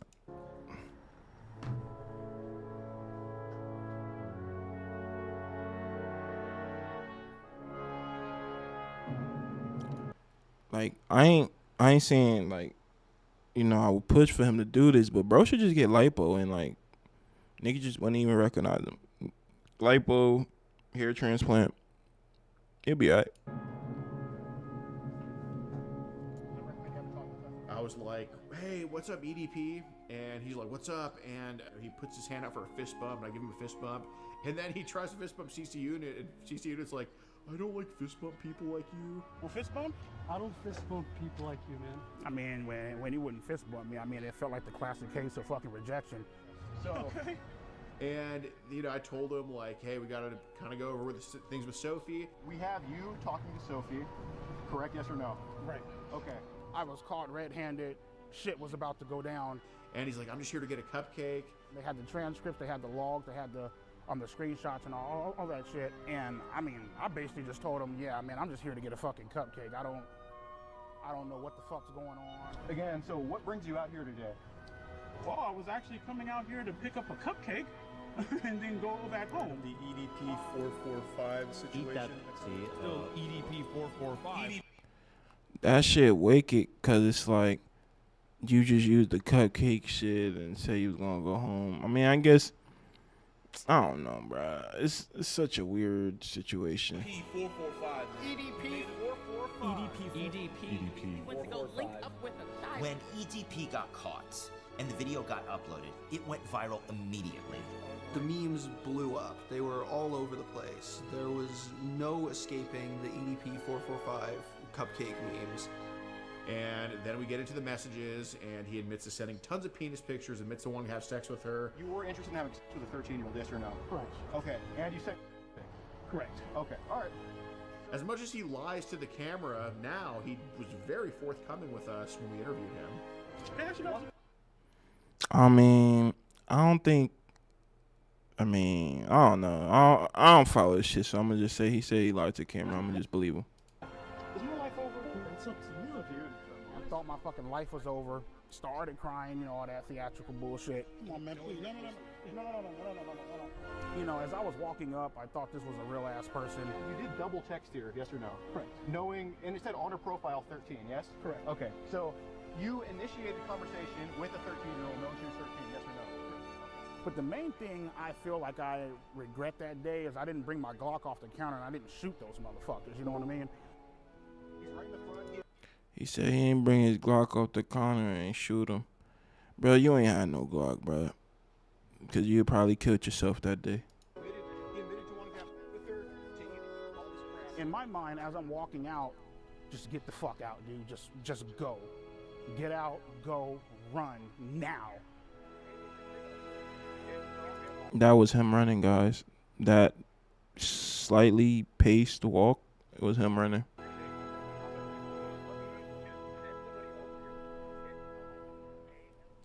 Bruh, this has been my longest stream ever. It's like 27 minutes. I did the new shit and I might stop this shit in like 20, 30 minutes. I think it would blow over because, like, you know, in my mind, I'm like, okay, well, you know, yeah, I got caught, but nothing actually fucking happened. You know what I mean? So in my mind, I'm just like, whatever. I really wasn't aware of how badly I fucked up until probably like a few days later. The shit made the news. But the thing is, like, you saying this should let you, bro, you gotta listen to the truth and the details. He said he didn't know how bad he fucked up till the next day later. Meaning, if there was a 13-year-old girl there and then nobody ever knew and he could have smacked and ate cupcakes and walk around fat ass, just naked around her crib with boobs out and shit, that nigga would have did it and he wouldn't feel bad. He just realized it was all bad because of YouTube, his money, all that shit. That's when he was like, oh, this actually affects my life. You know what I mean? It made, it was front page on Yahoo, on Google. Came to the conclusion, better call a fucking lawyer. Told him straight the fuck up, man, especially when, you know, when you're talking to a lawyer, you better not hide a motherfucking thing. And he's all like, well, obviously what you did was illegal. Give me some time to look into it. I got connections down at the police department. I'll look into it and I'll keep you updated. Like, okay, cool.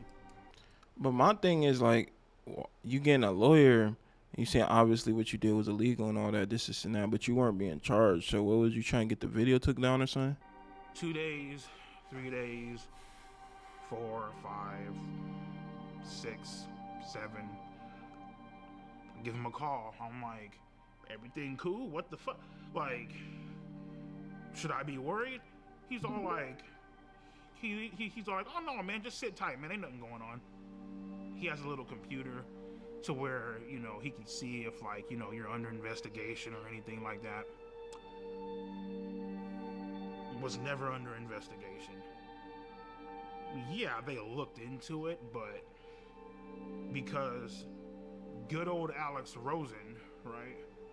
Because he decided to fuck up and botch this goddamn sting operation so badly, there's nothing that they could do.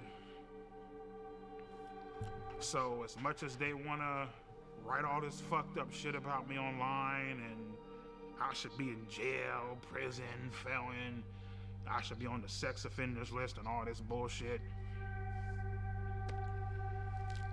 guess what, bro? I'm a free man, bitch. Oh shit, this nigga Trump supporter too. But I say, this nigga's just all around sick. But I was gonna say,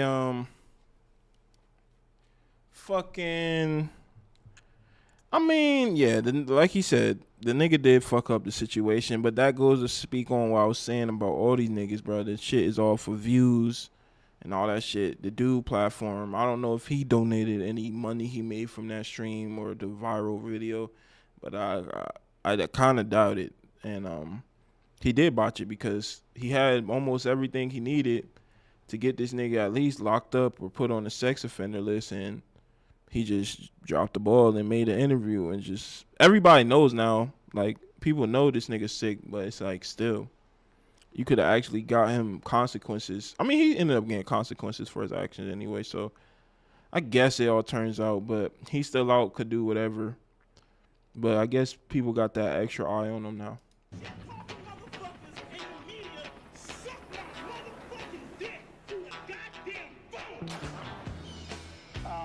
We're going to send these motherfuckers to hell, rightfully so, where they fucking rightfully belong.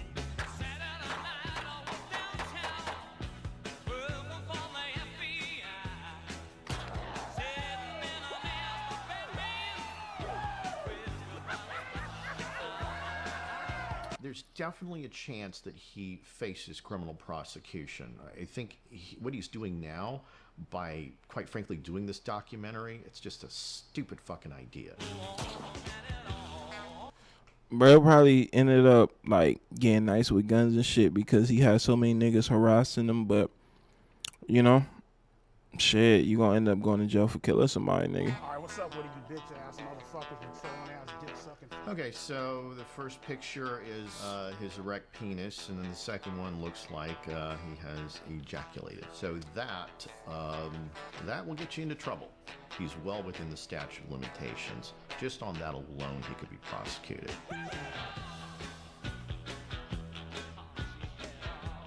Shit, I think that's what they hoping for with his documentary. Low key. Maybe it was all a play just to get him all. Maybe this was all a play to get him, you know, like get this shit back. People talking about it and him getting in jail. Hi, my name is Mike Klum. I was calling to speak with the Kern County District Attorney.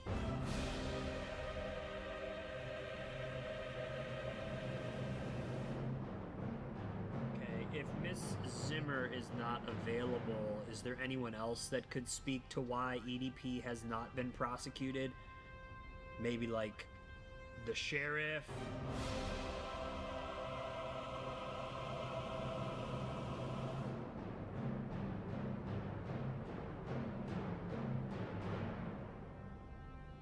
This 32-year-old guy wants to spend a Sunday afternoon chilling with a 13-year-old girl.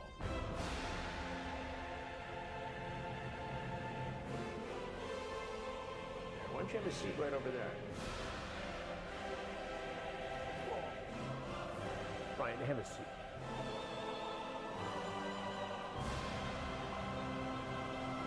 So this nigga all of a sudden is a lawyer now. He could tell you how this nigga didn't go to jail. What the fuck? Why did you show up that day? Why did you go to that location? What did you think was going to happen? I showed up to that location that day, trying to, obviously meet up with an underage girl. You know what I mean? And I guess you can say, trying to have sex. I don't know. I mean, whatever. You trying to have sex with a 13-year-old girl? For the most part, yep. People That's have his a tendency classic. of That's his doing classic this, line. I feel like, because they enjoy the innocence and having control of somebody, you know? Sounds like that's what you wanted to do. Right. Nobody Oh shit! Now we get into the psychology part of it. your age you could have hung out with. No. No women your age you could date. You had to pick on a 13-year-old girl. Pretty much, yeah. Oh my God, babe, it's a playful spank, you say. See, this nigga Chris Hansen don't even ask like informative questions. He just there to rehash everything you did back to you and then make you feel shameful about it. So you were there to meet a 13-year-old girl. No one else your age. So you had to pick on a 13-year-old girl. When I spank you, it's supposed to be sexy, LOL. If anything, I just bend you over and kiss your ass. Yes, well, maybe, but only if you're a good girl. What are you trying to do here with this? What do you think I'm trying to do? Well, it sounds like you're trying to sexually assault. See, that's what I'm saying. Like, even that nigga said, it sounds like you're trying to sexually assault her. Like, bro, like this line of question don't work. You gotta. If you're gonna shame him, just straight up shame him straight to his face. Don't halfway shame him. It's a 13-year-old girl. If that's what he looks like, I guess that's what it is then. I mean, Handcuff you. Throw you in the back of my car and bring you back to my dungeon, LOL. You talk about climbing through a window. Mm-hmm. You're so hot and cute and even had me jerking off. Were you masturbating when you were talking to her? Mm-hmm. You sent her pictures? Yeah. This nigga's sick, bro. He don't even care. Sent her pictures? Well, he look at it like it happened already. This nigga's sick. Yeah. It's wrong. Right, I know. It's illegal. Had Alex Rosen not botched this, you might be in prison right now. Thank God he didn't. Well, you could look at it two ways. Maybe prison is where you belong because of this.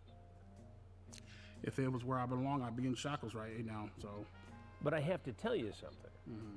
Had this been me doing, Bro, look at this nigga back. Shit's sickening, ain't it? This nigga is like 3 people in one. Like, not trying to talk about his personality, but I'm just saying, like, the back on this nigga is like pause, but like this nigga back, bro, this nigga is built like I don't even know, bro. I can't even got a joke for it. I'm really just like in shock. An investigation. Your EDP 445 ass is in prison now. EDP is clearly in trouble here. What he did was wrong, and under a different set of circumstances, against the law.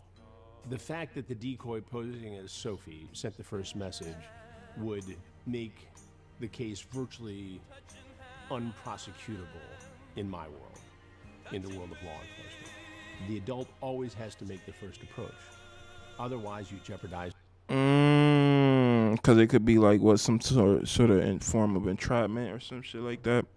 I mean, I was kind of thinking that when I was like, well, he hit him up or da-da-da. You gotta make the first initial approach. But, damn, that's crazy. It's the case.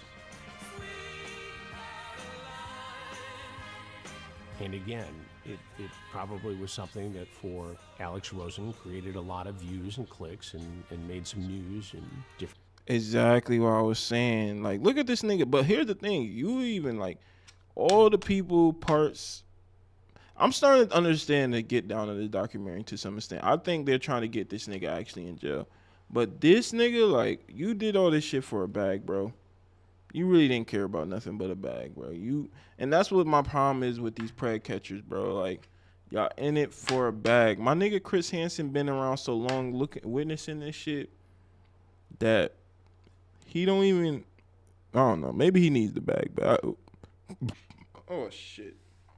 Nigga, long story short, don't do shit like this for the bag. These people are real sick. But I guess some people look at it like, if I could get paid getting rid of sick people, fuck it. But you didn't get rid of him. He's still here. Pockets of the internet. But the case isn't prosecutable. And at the end of the day, it looks amateurish and sloppy.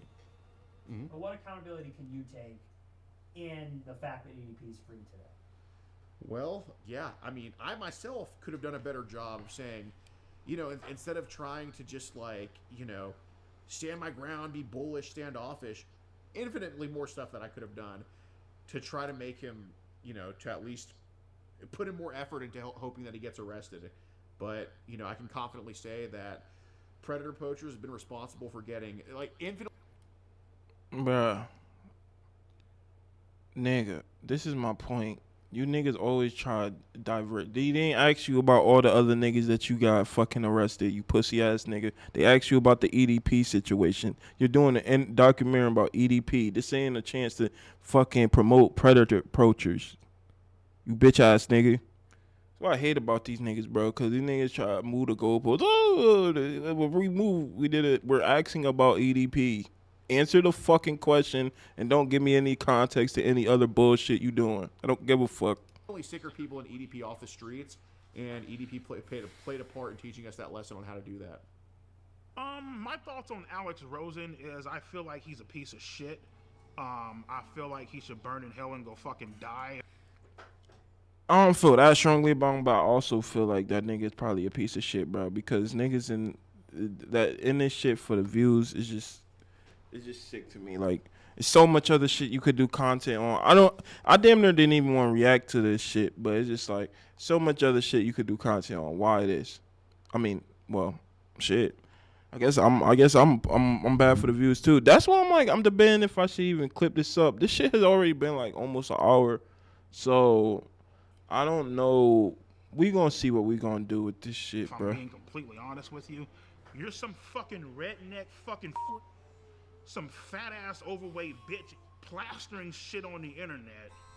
I mean, you know, like, you're kind of a fat overweight bitch too, plastering shit on the internet. Just throwing it out there. And fucking with people's livelihoods. But you know what though, Mike? It's perfectly fine. It's great because everybody hates a pedophile, right? Okay, cool. So that's perfectly fine. So just, you know, fuck the fact that you're ruining. Yeah, everybody does hate a pedophile. My goddamn The life, fuck? right? It's good, great, fucking wonderful. This world is fucked up, man. What are you gonna do the next time you text a 13-year-old girl or a 14-year-old girl? There won't be a next time. There won't be a next time? There won't be a next time. That's hard for me to believe. I think... My name is Kayla Hoskins, and in June 2023, I received an Instagram DM from EDP445, otherwise known as Bryant. Oh shit! So it's a real chick now. Damn, that's fucked. I first replied to EDP because I always reply to anyone who messages me, and I didn't know who he was, but I freaked out because he told me he was suicidal.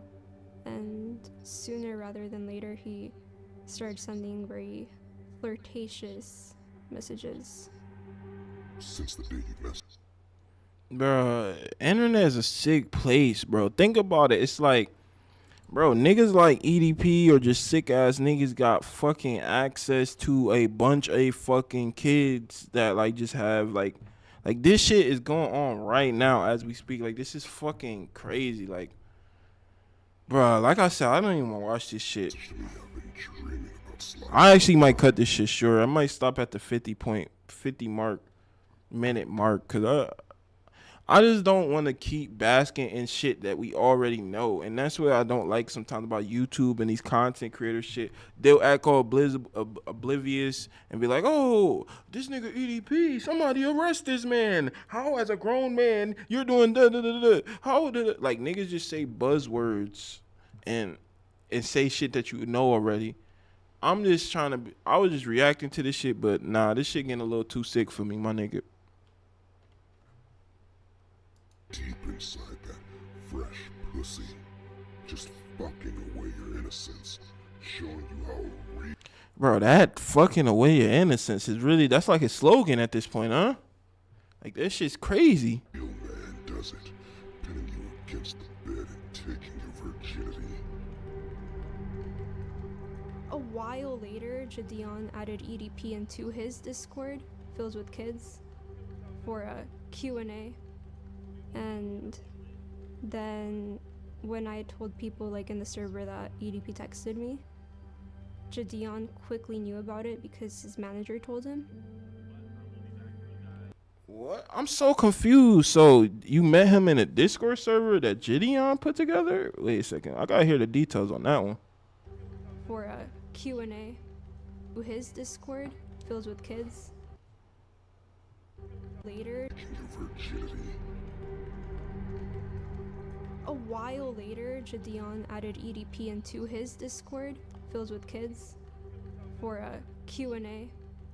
And wait, but at this point, now what I'm, I don't know if they just not telling the timeline correct, but is this after he did the Predator shit? So like, why would you invite this nigga into Discord full of kids? I'm so confused now.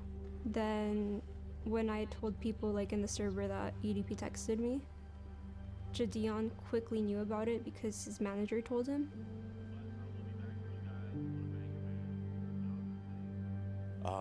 Well, my government name is DeMarcus Cousins III, but everybody on the internet knows me as Jadion.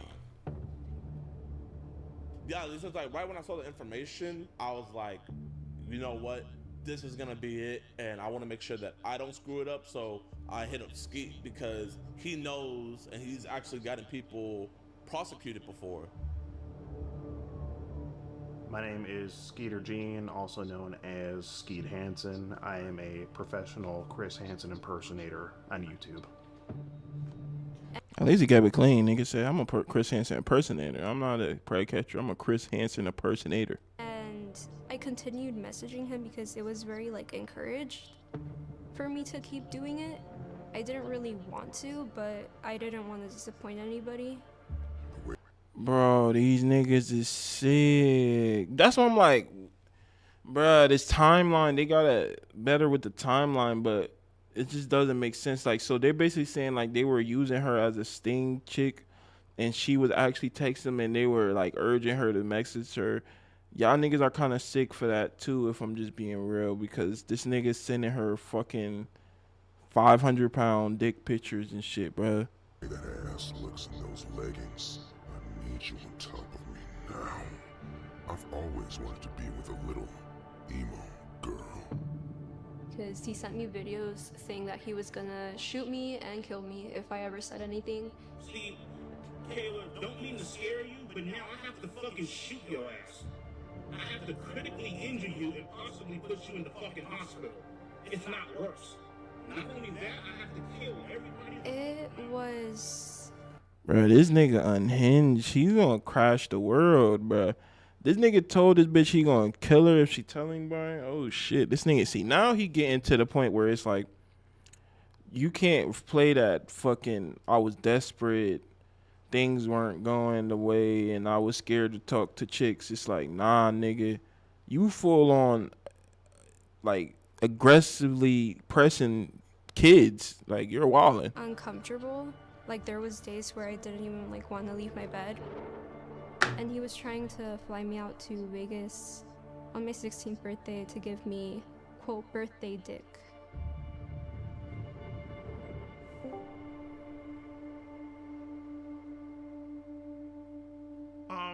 Well, I sent her a video of myself fucking masturbating, you know what I mean? Like I said, you Gideon, you fucking sick fuck for making this little girl talk to this nigga and just have her to keep experiencing this shit. You're sick as shit. Nigga, fuck you, Gideon. Well, I mean, the fact that she fucking asked for the fucking shit.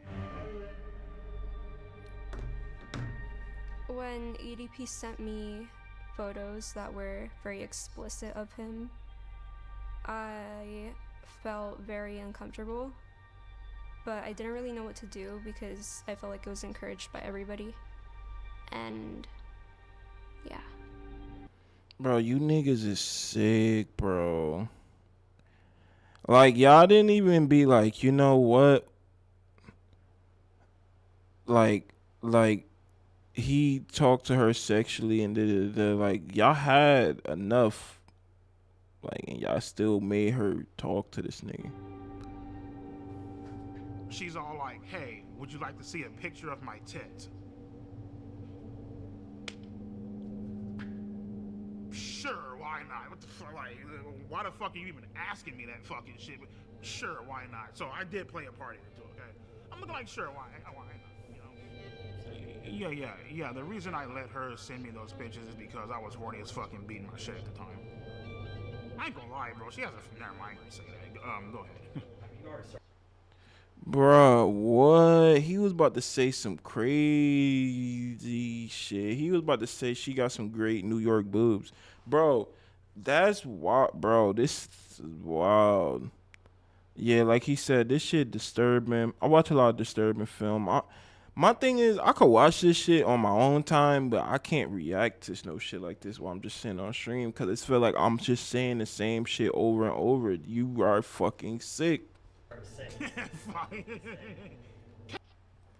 Then you laughing and shit about it and kiki and ha. It's like, then the nigga said, like, but Gideon, say it ain't so that you had this little bit, oh man, I didn't call her that. That little girl fucking send this nigga a picture of her titties. Please tell me you just got a random Google image of titties. I ain't gonna say that. Go ahead. You already started saying Kayla got a motherfucking figure on her, okay? Like, let's be fucking honest here, okay? And, like, you know, she's over here, like, you know, trying to turn me on, you know, all this extra shit, you know what I mean? Teddy pics, you know, saying how... This nigga sick as She's gonna fucking suck me off when we fucking meet, calling me daddy and all this bullshit. Because in the moment, bro, you don't fucking care. You really don't. You know what I mean? You don't give a fuck about the consequences. You don't care about the rules. You know, and anybody that say that they do, they're fucking stupid. You know what I mean? No, they not stupid. They just not letting their horniness cloud their mind like you was. See, you so deprived of even just talking to a bitch, bro, that anything like woman, like you just be like, it's just seeing you through the roof. But what I'm saying is like, niggas like you be trying to justify what you doing by basically feeling like other people out there are like you and it's like, no, nigga, you are fucking sick. Realistically, what this nigga John said, I hope somebody fucking murder you. Like at this point, nigga, fuck you. Like, lying to you. At that point in time, all rules are out the fucking window. You know what I mean? You don't give a fuck how old she is. You just trying to get your fucking nut in, you know. And after you know, fucking cream all over the goddamn floor, then you're like, oh shit, I fucked up bad. exactly. The post-nut clarity. You are fucking just horny, sick fuck, letting that shit control your mind. You know what I mean? Like, that's where, you know, it all comes into play. You know, what you just did was wrong, you know? So I was like, okay, Ski, how do we do this? And we just game planned it out, and we called multiple different law enforcement in her area, trying to set up like a sting operation, and then he backed out, you know? He got cold feet. He didn't want to meet her, you know? He was just, you know, being EDP. I was hoping to get a sting operation, but they kind of didn't want to do that because Jadion hired a private investigator that found EDP's apartment, his work, and his dialysis center. So on my birthday, they went to confront him. After we realized that he wasn't going to drive to actually meet up with the girl, we set something up in Las Vegas, Nevada to try to confront him about what he had been doing online, messaging this girl.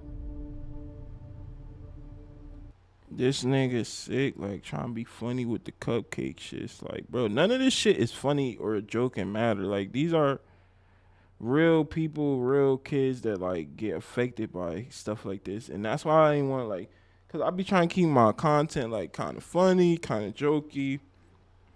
It ain't too many fucking jokes I can make about this shit, bro. It's just niggas.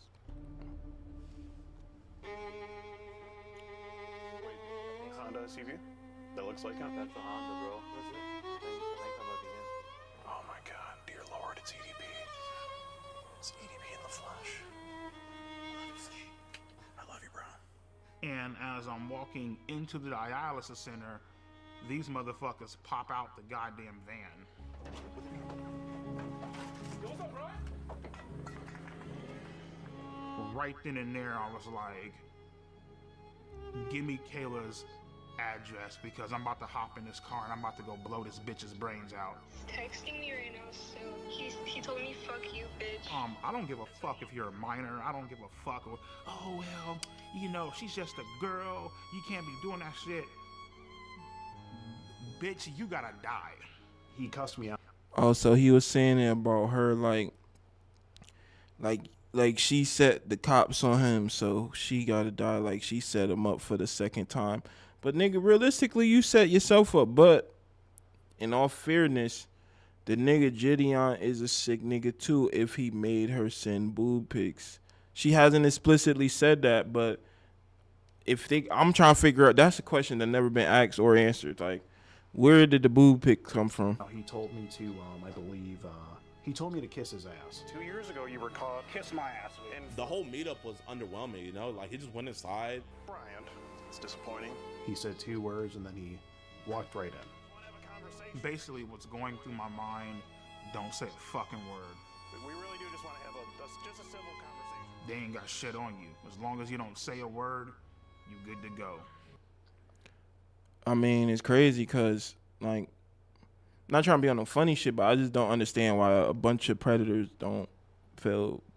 I don't want to say they don't got shit on you, but they just, nigga, like why would you sit and interview about you being a predator unless you just want to like bask in the moment?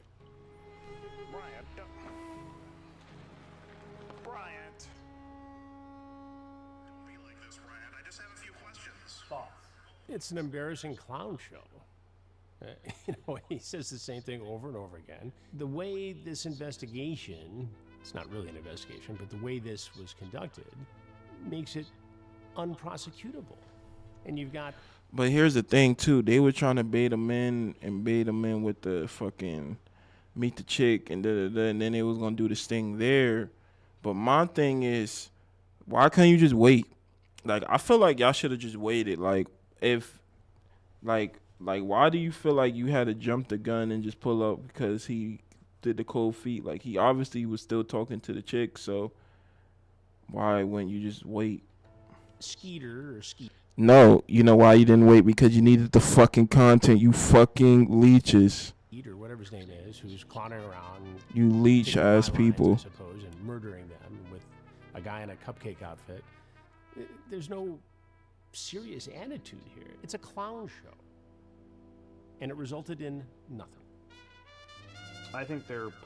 I feel like is Chris Hansen here to say basically like this nigga getting bagged at the end of the documentary? Possibly, maybe could have been different results in this case if me and Gideon did not confront EDP or take the situation into our hands at all. That's a hard maybe though, and you know, that way obviously there's no content there, so it's like,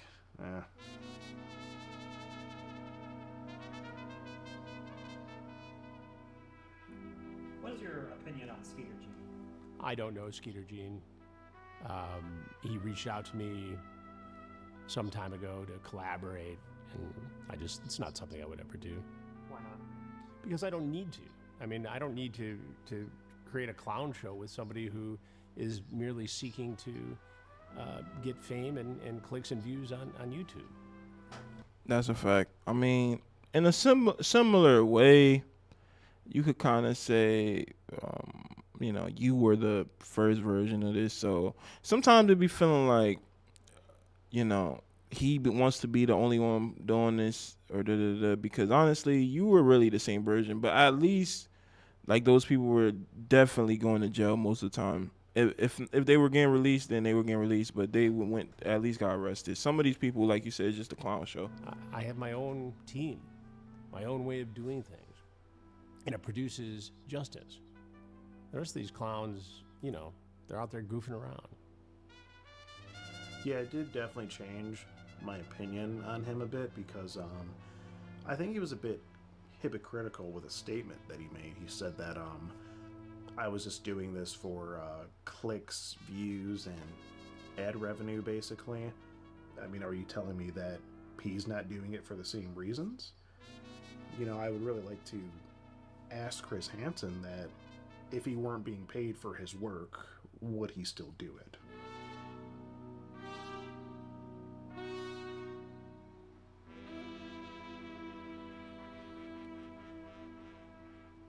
If it was legal, would you have had sex with Kayla Haskins? If it was legal, oh, I would have fucking turned that ass out. I would have fucking ate her ass out, my nigga, and made a funnel cake about her shit. You know what I mean? Sick ass nigga, bro. Freaky ass niggas, bro. That's what I'm saying. Bro, if you ever got any homies that's too freaky, bro, watch them niggas, bro, because that shit ain't right.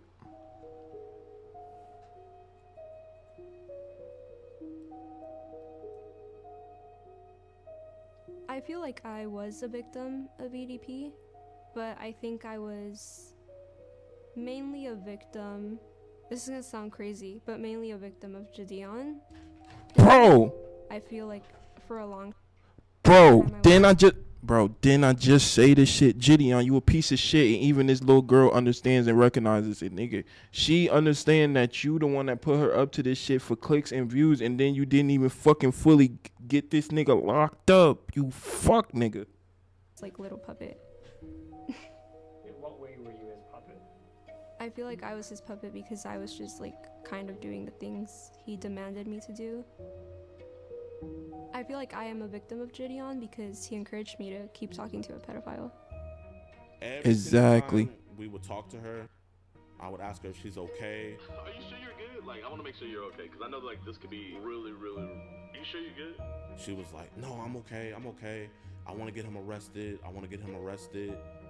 I told Gideon.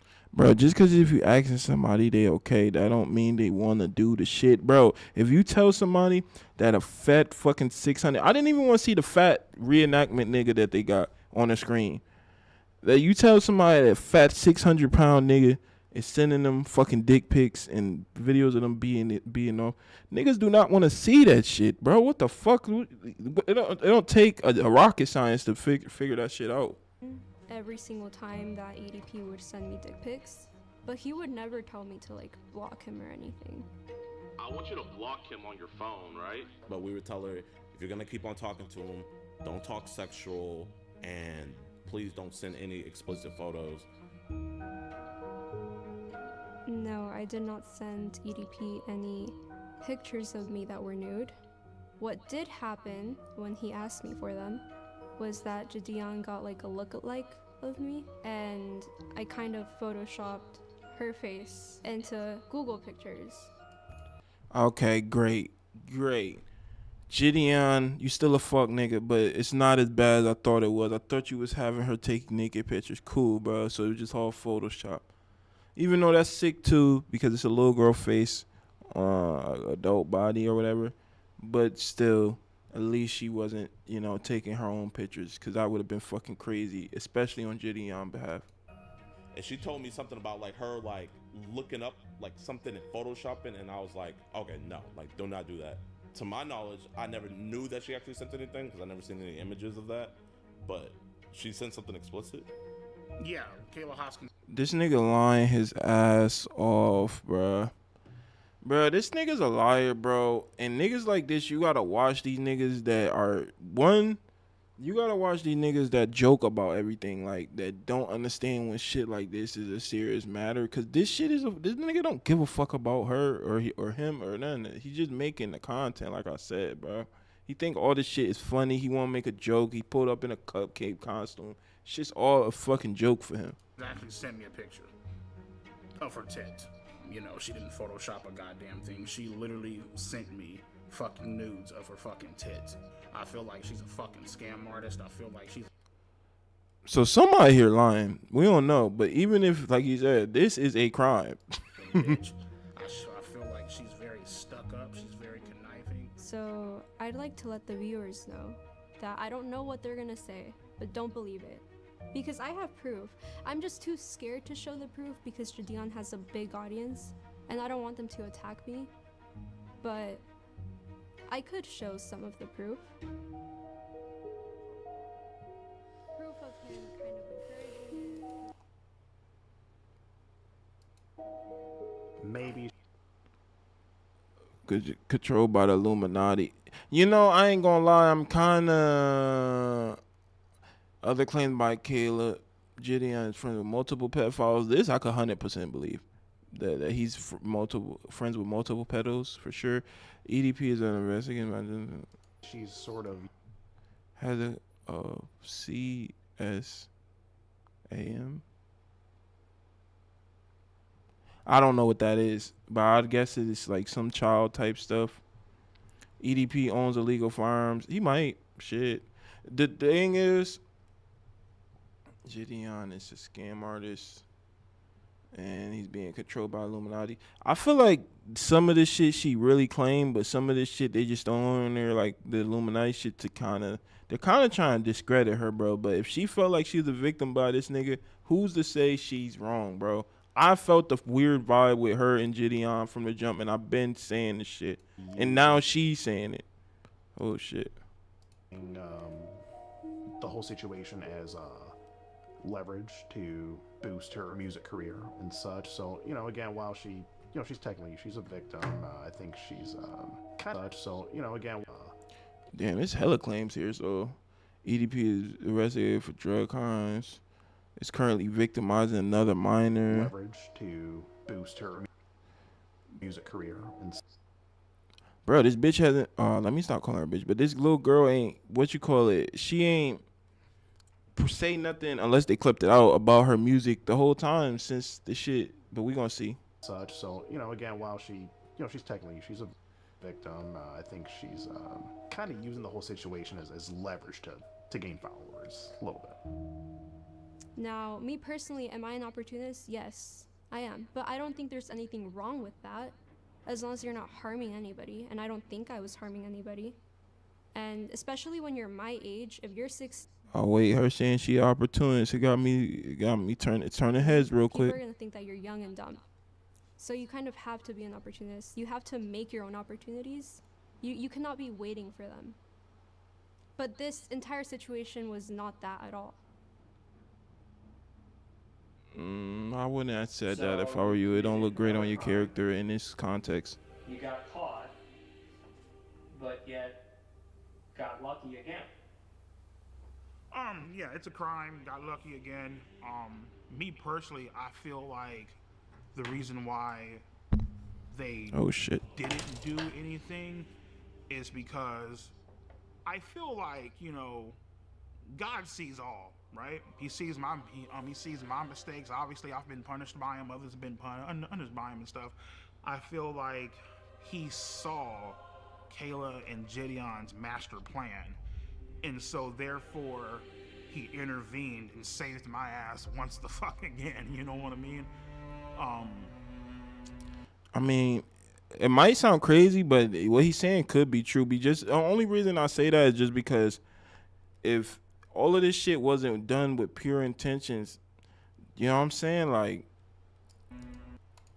you gotta do shit with pure intentions, bro. So, God saved you from going to jail. Yes. God saved me from going to jail. He said the reason he didn't go to jail the second time is because God was watching over him. What do you think about that? That wasn't no God watching over him, bro. That's Satan.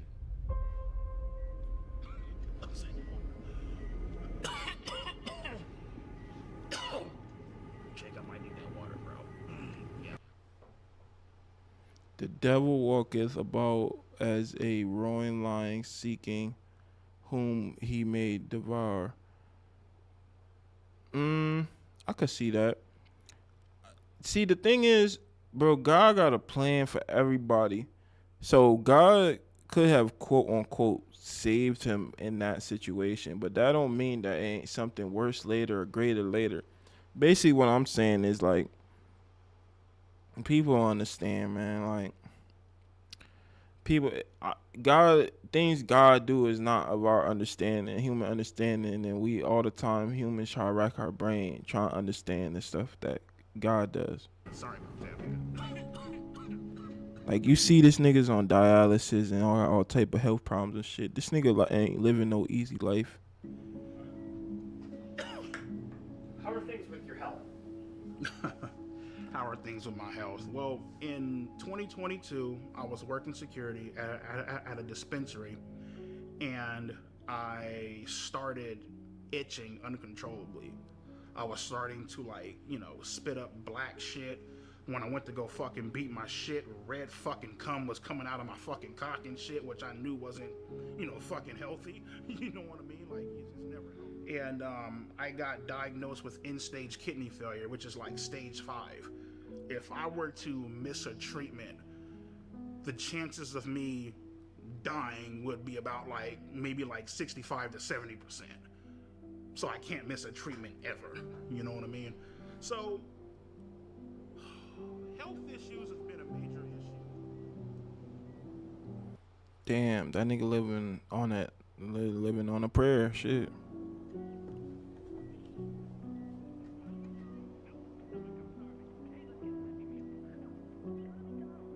I tell them all the time, they're all like, oh, well, your fluid intake is off the fucking charts. You need to start eating healthier, blah, blah, blah. And I'm looking like, listen, bitch, I'm over here fucking grinding this shit out with 2 jobs, working 20-hour fucking days. And I'd be lying to you if I told you, oh, yeah, I'm about to go eat a beautiful ass Greek salad. Like, no, bitch, there ain't no fucking Greek salads out there. It's like motherfuckers eating hot dogs and burgers and shit, you know what I mean? Because that's what's convenient for you, you know? It's not what's convenient for you, bro. Us as fat niggas, because I'm a fat nigga too. I just haven't got to the extremities of this nigga level. We use that shit as an excuse all the time. Like, it's what's more convenient. You could find healthier shit to eat that's convenient to eat, bro. It's the choices we make, and it's what we used to. And especially the older you get, you gotta change the habits, because you'll get stuck in the ways of eating so much bullshit. And you know what they say, you can't teach an old dog new tricks.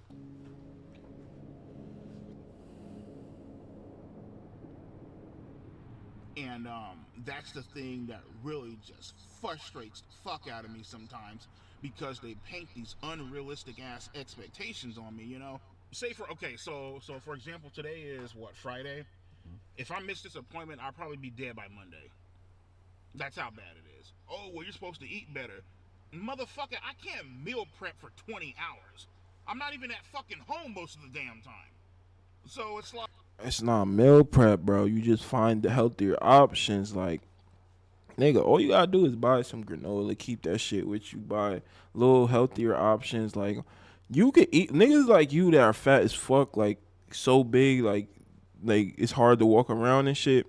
Like, y'all could literally just lose weight by just changing your diet. Like, I could too, but what I'm saying is it'll drop way faster, because y'all to the point y'all eat so much bullshit that's just like, that's what your body is used to. Like, am I supposed to sit in this fucking car and starve, nigga, for come on, bitch. It's fucking unrealistic as fuck, you know? I know this is kind of a reckless way to live life, but at the end of the day, I'm just like, you know what, nigga, fuck it. Whatever happens, happens, you know what I mean? I'm tired of one thing I'm not going to do, you feel me, is live my life in fear. You can't. I can't. If I lived my life in fear, I wouldn't be making this fucking documentary. We wouldn't be making this documentary, you know what I mean? You know, and that's the... But, I mean, I guess you can't, but that's how you make it through this life sometimes. Like, you can't just be fearful of everything. I was just talking about this shit. But everybody fears something, because if I put a lion in front of most people, they're going to run. Nobody's just going to sit there fearless and not flinch or move or none of this shit. So, Fear is necessary at times. It's just you can't be afraid all the fucking time because you just be stunned. Issue. A lot of people, they expect you to live your life in fear, especially with everything that's going on, and you know, getting told this shit. You know, had a few people blowing me the fuck up. Oh, how could you do it? How could you get caught again? You know, all that bullshit, right? And I knew right then and there, it's time to stop running from this shit. It's time to start taking accountability, start owning up to it. Let's go to therapy and let's try to get help for this situation because obviously something isn't right. What in your words isn't right? At that point in time, it's not right to have a sexual attraction to minors. What you mean at that point of time, nigga? So you said at that point in time, like, it's never, bro. It's never right. My name is Kara. I am a marriage and family therapist. I work with adults. Bruh, this is why you should never do fucking therapy. Why ain't this? Wouldn't this be against HIPAA laws, bro? Y'all not supposed to divulge the thing that you discuss in therapy. This is why they was about to fucking kill Tony on The Sopranos, nigga. Listen, I get it. This nigga's sick, but at the end of the day, bitch, your job ain't to get on interviews and do anonymous interviews. Adults, couples, and families. Bryant is my client, and I've been working with him individually. For Bryant, when Bryant came in, you know, the first thing that we got through was just getting to know him. I needed to learn about his history. I needed to learn what he went through, his perspective on it. Whether people agree or disagree, he has his perspective on it, and it's my job to understand that perspective. I go to therapy, first overall session. I tell my therapist, listen, I was involved in sexting and talking to underage minors. Obviously, I'm aware that this is wrong. This is a fucking crime. And I would like for you guys to help me. So, you know, we discussed what happened. We discussed his feelings about what happened. The shame, guilt associated with something like that. And then we dig into motivations. And once we've discovered motivations, we've dug into, okay, well, why are those motivations attractive to you? What is it about it? But he has been very honest with me about a reason, and we've connected it to something that he really needs to work on and explore. But I feel strongly that it's his job to say why to the world. Alrighty, so how are we feeling when it comes to accountability? Yeah, I mean, you know, it's the thing is like when particularly in like whole like sexting minors and all that bullshit, right? You in the back of your head, you know it's wrong. You know what I mean? But at the same time, it's like that sense of doubt where it's like, you know what, maybe this shit could be real. That's the part that ends up fucking you in the end, you know what I mean? Real, do you mean you wanted more, did you want a relationship? Yeah, basically, yeah, you know what I mean? Like, it turned into something legitimate? Yeah, like the whole... If you heard the way she was talking to me on the phone, you would be like, oh shit, like, you know, finally... Bruh, this is sick, bruh. I'm actually just sticking around to see if this nigga admit what I think. Remember the bonus points thing that I said before? He has a girlfriend. Oh, wait, hold up. She said finally has a girlfriend. So you were kind of feeling like I might finally have something. Correct. Correct. Romantic. So what was it like? I would say that none of us can predict the future. I would like to believe that he would not do it again.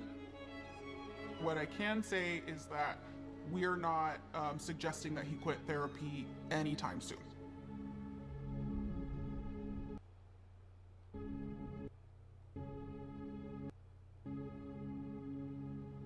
Oh shit.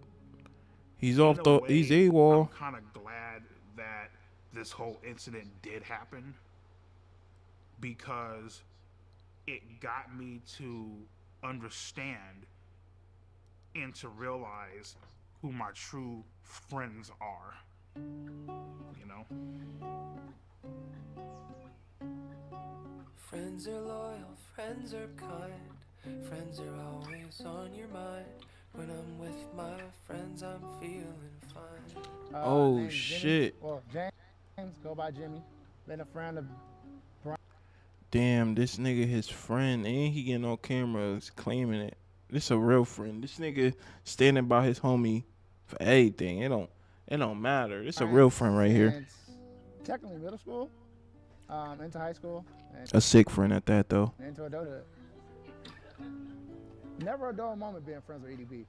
There's always some kind of funny shit going on. Meaning just one of the coolest cats I know. I love my friends. I would say EDP is completely innocent. Basically, he was just set up on some bullshit. I mean, we've all texted back somebody we had no business texting back. EDP is not a pedophile. He's never been a pedophile. Oh, this nigga, this is the fucking pedo crew. He doesn't look at children in that way, or young people in that way. I have 2 children. I would let both my children be around EDP, even if they were alone. Dang. This guy, he's kinda wild. I ain't gonna lie. My favorite way to play with kids. Hello.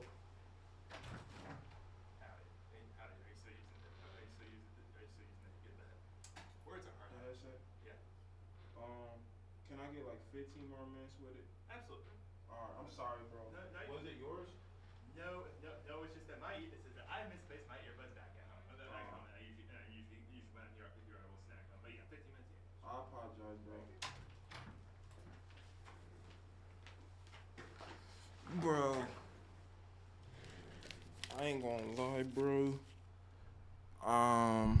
Yeah, this stream is about to end. You seen that shit with that dude or whatever the fuck. But damn, my nigga, like, damn, bro, like EDP loves children is crazy. That's a wild ass way to, you know. Then he told me he'll leave his kids with EDP. He's a wild dude, bro. Is to just to joke around and tickle them, you know what I mean? Make them laugh, give them fart bubbles, I guess. Well, they call it raspberries. It's like if you hold up the kid's stomach and if you like that, you know what I mean?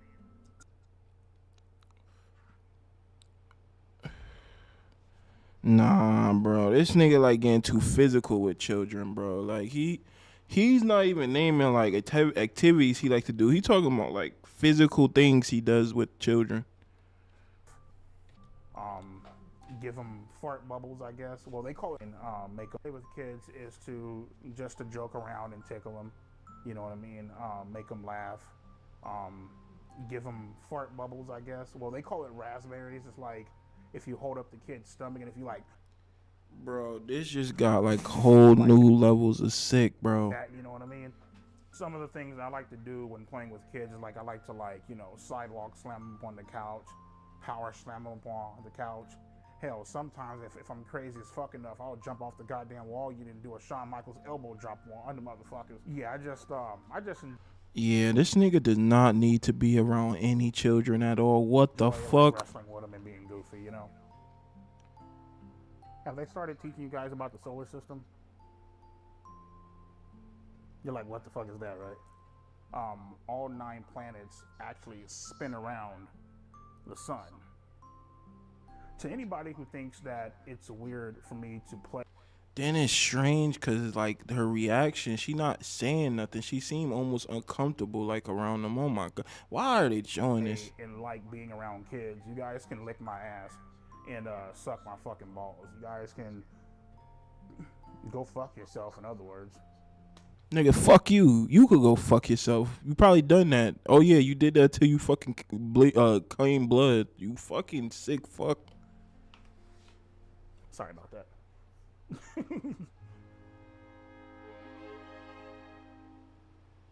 Bitches, hoe, tramps, sluts, hermaphrodites, transvestites, you know what I mean? Basically, they ever get their motherfucking ass beat. This is my certified bitch list. EDP certified bitch list. Let's get on into the first one. Penguin Zero. This motherfucker. Moist kitty girl. I'm not a fan of this guy either. Fucker's a goddamn disgrace to fucking humankind. It looked like this motherfucker ain't washed his ass. Hi, everybody. Both of you niggas look like y'all ain't wash your ass, to be fair. Suck a dick, bitch. Next up, we got Keemstar. His content sucks ass, has no fucking talent, just a fucking lowlife. Oh, let's see here. The next fucking Mudahar. Get off my fucking nuts. I don't even know who Piss that on is. Your face on some R. Kelly shit, okay? Hassan Piker, your typical fucking liberal, far left, goddamn socialist. I kind of know who Hassan Piker is. Not really. Like, kind of. Next up, we got Asmongold. Look like you saw a fucking goat. Bro, this is the white side of YouTube. I don't know any of these motherfuckers, bro. I don't. Like, I don't be on this side of YouTube. I'm on the nigga side of YouTube. Come check me out on the nigga side of YouTube. Matter of fact, fuck a ghost, nigga. What you need to see is a goddamn cleaning service, my nigga, to clean that dirty ass, junky ass motherfucking house, bro. Aiden Ross, typical bitch, Jufro, toss his motherfucking ass up in the goddamn ashtray, nigga, with the rest of his fucking ancestors. Fuck him. These hoes right the fuck here are. Oh shit, that nigga hit the anti-Semitic remarks. That nigga tweaked. The exact reason why this world is fucked and men disrespect the living shit out of fucking women. XQC. Bitch, speak the fuck up. I always thought this guy was a bitch. We got Destiny. Probably gets fucking pine cones and tubas rammed up his fucking ass. Oompaville. That's how I feel about him. Ethan Klein. I think his wife, his girlfriend, whoever the fuck it is, I think she's very beautiful. Bro, majority of these people, like I said, I don't fucking know. I think she could do way better than this motherfucking loser. Listen, man, you need to come on up over my house and I can give your ass some real good fucking dick instead of fucking with this punk ass nigga. And that wraps up my certified bitches of YouTube. How would you describe your sex life? At least they let them get a little like fake EDP segment off. Oh, my sex life is fucking great. Let me see. I sit on this piece of couch right here. I whip my dick out, I jack off, and that's my sex life. As far as me actually fucking bitches, shit, I only had sex once in my life, and it felt like I was fucking a Brillo pad. My fucking dick is still sore from that shit. Oh my gosh. Who was it? Oh, I thought he ended up getting a girlfriend. So me and my homies and that girl in the beginning, that wasn't his girlfriend. They were wrong. We were all wrong.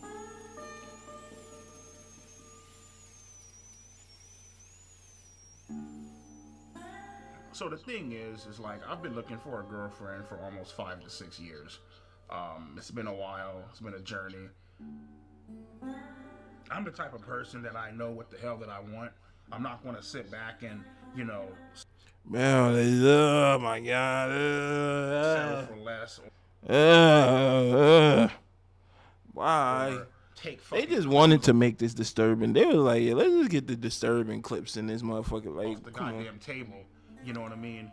Oh yeah, there's this chick, right? She bad as hell. She's cute. She loves you. She likes you. But she has 3 kids. Nah, I'm good, bro. Fuck that. I ain't even gonna try to fucking deal with that fucking shit. Dude, I know that's a fucking nightmare. You know. Oh shit, this nigga got the splooge stains on his bed. I'm more just so chilling. like Facebook dating as opposed to other apps like fucking Bumble. I don't fuck with Grindr because I'm not fucking gay. I definitely think being gay is a fucking mental disorder. Nigga, there's something wrong with you. Nigga said EDP is definitely not gay. I don't know if that was supposed to be sarcasm or what. Loose in your motherfucking head. I don't know why. I mean, nigga, you got a few screws loose. I mean, shit. I really fucking don't. You know, hey Mike, what you doing tonight? Nothing. All right, cool. You mind if I come over to your whole hotel room and eat your ass out? What type of fucking gay ass shit is that? Nah, fuck that. I ain't with that gay shit, my nigga. I'm straight as fuck. You feel me? Yeah, it's it's definitely a fucking mental disorder. You know. You know, this chick ain't the motherfucking. Oh yeah, fuck this, man. This is this. Bro, why do they keep closing up on this nigga feet, bro? Ratchet ass bitch. Yeah, fuck all that. Look at the motherfucking duck lips, my nigga. Guess how many kids she have? 1, 2. No, not even close.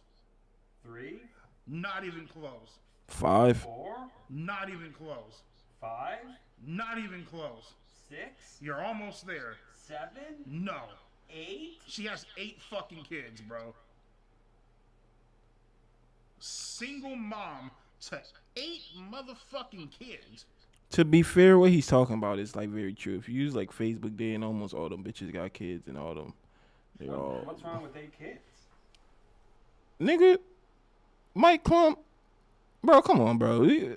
I know you talking to a predator, but let's stop with this. Is the stupid shit I be saying about YouTube. What's wrong with 8 kids, bitch? Nigga, you go find a bitch with 8 kids and marry her and save her life. The fuck. I thought you said you like to play with kids and shit. Looking for a man who knows how to properly treat a lady. Bitch, you didn't properly treat your fucking uterus, my nigga. Because your pussy is gauged the fuck open, man. Holy fuck, dude. Yeah, man, we really want to see this nigga actually do shit with his shirt off and so chill. Right now, getting ready for work. A long ass fucking day, man. Had dialysis. I worked the night shifts. I've always been a night person. Man, where the fuck's my phone at, man? Get our ass up and go to fucking work, you know what I mean? Unlike you motherfuckers, I actually have a fucking job, actually do shit with my life. You actually was like us, because you were just making YouTube and actually making more money than us too. Well, I mean, the thing is, dude, it's like I know where Alex Rosen lives. I have his address. I know exactly where he lives. Yeah. I could have easily just loaded up a rifle, came and just murdered that nigga in cold blood. Could have fucked him up. You know what I mean? Would you? No, because I don't want to go to fucking prison, but I mean, I had some thoughts of doing that shit. But if you could get away with it? Oh, of course. Of course. These job sites where I work at, man, I could easily kill somebody, bury him, and get away with it, dude. Like, ain't shit out there, you know what I mean? Just fucking strap this fucking suppressor on, put 2 in your fucking chest, my nigga, throw some dirt up over your ass, and go on about my fucking day. But so that lets you know, like, you talking about this job shit. Like, you wish if you really could go back to how everything was with the YouTube success and shit like that, you would. So don't act like, oh, well, I'm doing a real job and it's like, bro, come on. Like, you think about that man Alex Rosen, because he fucked up. Despite working 90 hours a week, god damn, nigga, that ain't 60, that's 90. You know, 7-8K up in the bank, about what, 25K in debt, so about what, like 17K up in the hole. I'll pay you, bitch, when the fuck I can. That's the way I fucking see it, so fuck it. So pretty much, shit, my big ass is about to go hop up in the bed, you feel me? Let my titties hang out and call it a night. Yeah, so I have dreams probably about maybe twice, sometimes even 3 times a week of me viciously killing people, viciously slaughtering people. I would cut motherfuckers' tongues out. I would fucking, I would put a hole up in the motherfucker's chest and I would throw him in a fucking, in like a pit of fire. I had dreams about killing Julian, killing Alex Rosen, Cold Raven, whoever the fuck you want to mention, Steve G, or John, whatever the fuck his name is. Shit, I had a goddamn dream of waterboarding fucking Kayla's ass and washing all the makeup off and shit. You know what I mean? That was my torture method of get all that shit off and, you know, maybe if I'm... Damn, this nigga tweaked. This nigga really want revenge on all these niggas. Generous, I might throw the bitch out the fucking window, you know what I mean? I'm about to end this stream in a second, probably in the next like 3 to 4 minutes. This was so fucking girls, a lot. I'm pretty much going to look for like a 3 or a 4. You know, if I'm lucky, a fucking 5. Shit, but I don't think I'm that goddamn lucky. So about like a 3, 4. You know what I mean? Yeah, people always say that shit like, oh, there's somebody out there for everybody. Okay, cool, bitch. Well, I'm waiting 5, 6, 7, 8, 9, 10, 11 fucking years. Like, keep putting yourself out there, you keep getting fucking denied. It's like, what the fuck, you know? Some of my pictures, you know, me rocking the 1960 throwback at dialysis, out here rocking the Oakleys and shit, looking clean as fuck, you know what I mean? Out of all my matches, the one that I'm most interested in is, she actually gave me her number. Her name is Sharon, she's 42. What do you like about Sharon? I love a girl that wears fucking glasses. Like whenever you have on glasses, like, motherfucker, like that, like, captivates the fucking soul. She has that fucking look about her, like, here, let me show you. This is fucking gorgeous as shit. Like, I don't give a fuck what nobody says. This nigga down bad. But I've been down bad before, so I know how I feel, but never this down bad. Oh, shit. Real niggas. Hey, Mike Klum, why you typing this shit, nigga? You ain't excluded. You guys heard me shit on all these motherfuckers, you know, people who I would kill, burn, torture, stab.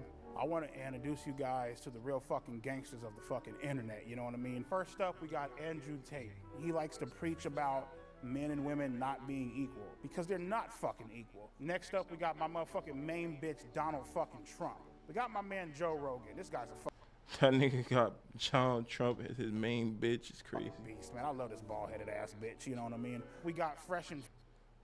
Shout out Joe Rogan. I fuck with Joe Rogan. He gets a lot. I watch UFC. He gets a lot of hate on the YouTube commentary. I mean, not YouTube, UFC commentary, but I fuck with Joe Rogan. Fit in his podcast, he's always shitting on fucking women. Fresh and Fit is fucking lames, just like you. So that's, of course, you would like them. While you beat off to their podcast, you fucking weirdo. Yeah, it's fucking, I love that bitch. Andrew Tate's brother, so yeah, you already fucked. That's enough said. On to my motherfucking main nigga, Ben Shapiro. Listen to him, and you'll be great in life. Sneeko, guy is cool as fuck. Sneeko, if you're watching this shit, come on out to Vegas, man. I'll treat you to some fucking tacos. Next up, we got Pearl Davis. Love this hoe, because she shits on women, and she is a fucking woman, you know what I mean? These are the certified old. That bitch Pearl, she went into some race bait and shit lately, like, and she's fried. She got fucking horse face, fucking, so she just gotta be on some pick me shit or weird shit. She's very like disgusting looking. She looked like she smelled like mad cheese and G's of the internet, and I couldn't and imagine the hands world without him. and dirty hands. All right. We gonna go 4 more minutes on this video and then I'm gonna be done. I've been single for a while. Dating apps, Facebook dating, Bumble. I would say Grindr, but I'm not fucking gay. But you know, I don't fuck around like that, you know. But I've finally hit the jackpot, and I would like to introduce my beautiful girlfriend, Marissa. EDP actually got a girlfriend, nigga.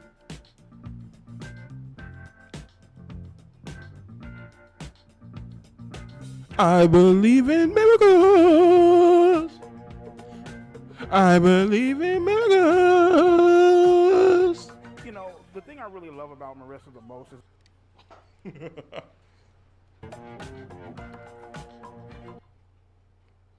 ain't that a face only a mother could love? I mean, you know, I guess this is good for him so he could stop being with his homie kids and shit like that. You know, the thing I really love about Marissa the most is that she's always, she's very thoughtful. She's always thinking about me. She's always trying to make sure that I'm okay. And not to mention, she's also very funny. My name is Marissa, and I am Brian's girlfriend.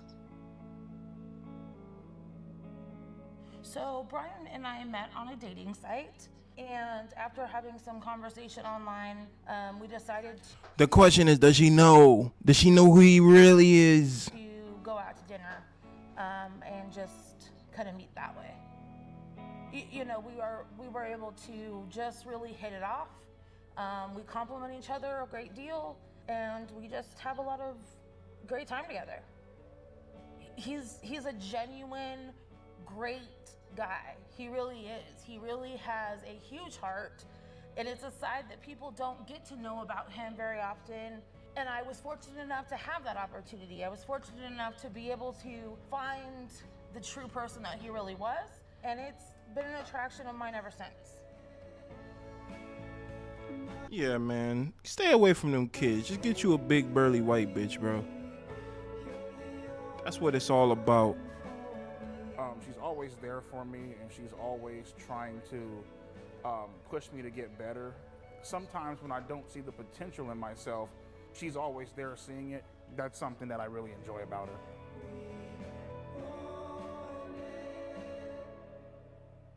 So how was the sex? I think Bro, what? Come on, bro. Come on, bro. Why are you trying to ruin his whole situation, bro?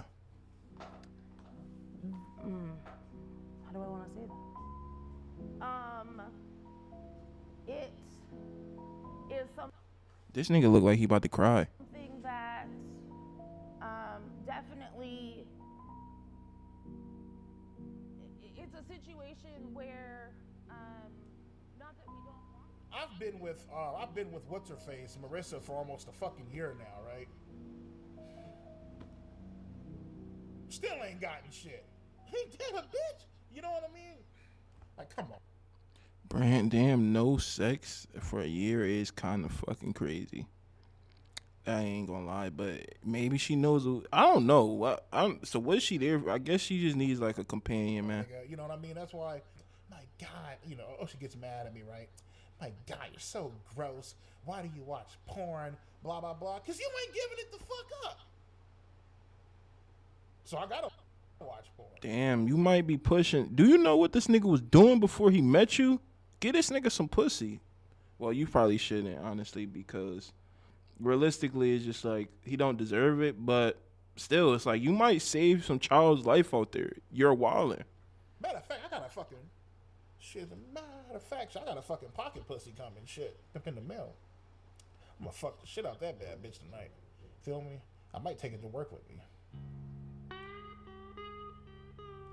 Damn, he's severely addicted to I don't porn. know. Like I just like Yo, this is to all my niggas out there, bro. Don't get addicted to porn, bro. It's a trap and it's a trick, bro. And it'll make you end up like probably not exactly like EDP, but you'll probably have some not too far off thoughts of like ADP, bro. The whole porn world has gotten Adam 22. We just talking about this nigga being gay and switching his wife over. This nigga wasn't like this before he got into porn, bro. This shit changes niggas for the worst. I've seen videos on it and what it does to your brain. whenever I'm bored, like I'll just turn on like the porn sites and shit, and I just want to see a chick just getting just shit just fucking pounded out the bitch. You know what I mean? Just getting like turned the fuck out. You know what I mean? Fucking a bitch's innocence away. You know? Yeah, that's this nigga slogan at this point. Put that. Nah, let me not say that. The porn addiction definitely affects my sexual performance. Definitely. And that's just keeping it honest with you, you know. The shit's about to go down, nigga, we're about to have sex, alright, cool. My shit cannot get hard in front of no chick. I don't give a fuck how bad the bitch is. So why do you want to have sex? Like, you can't even. That's kind of crazy. I love when bitches are milking their own tits. Like, I'm not sure, well, more than likely, man, they just had a fucking kid, but they got like some big ass tits, man. They're like milking the shit and spraying it all over the fucking screen. All right, man, we gonna end it right there, bro. Because at this point, it's just getting to the point where we just getting into this nigga fucking porn category selection, and I feel like we got everything we needed out of this documentary, bro. Matter of fact, we about to cheat, nigga. We about to skip all the. I was gonna make a part 2 to all this and all that shit. Nah, we cheating, nigga. We skipping to the end. Nigga said, "Are you a pedophile?" Whoa, whoa, whoa, whoa. Innocence and immaturity to meet his own needs.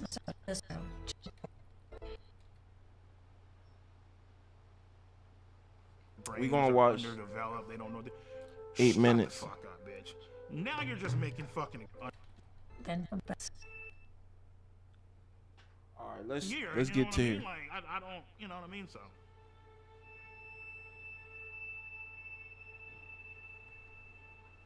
My name is Dr. Anna Salter. I am a clinical psychologist, and I have worked with sex offenders and victims for about 40 years. The brain of a 13-year-old is very different from an adult brain. They are more impulsive. They can't predict and don't try to predict typically how this is going to affect them in the future. The MacArthur brain study has demonstrated that adolescents are simply not mature emotionally and socially, and that they don't reach full maturity until the late 20s. Oh shit. You know, for people to sit back and I'm say, just like, now their reaching brain, maturity. You know, girls' brain, you know, minors' brains are underdeveloped. They don't know. Shut the fuck up, bitch. Now you're just making fucking excuses for the motherfucker.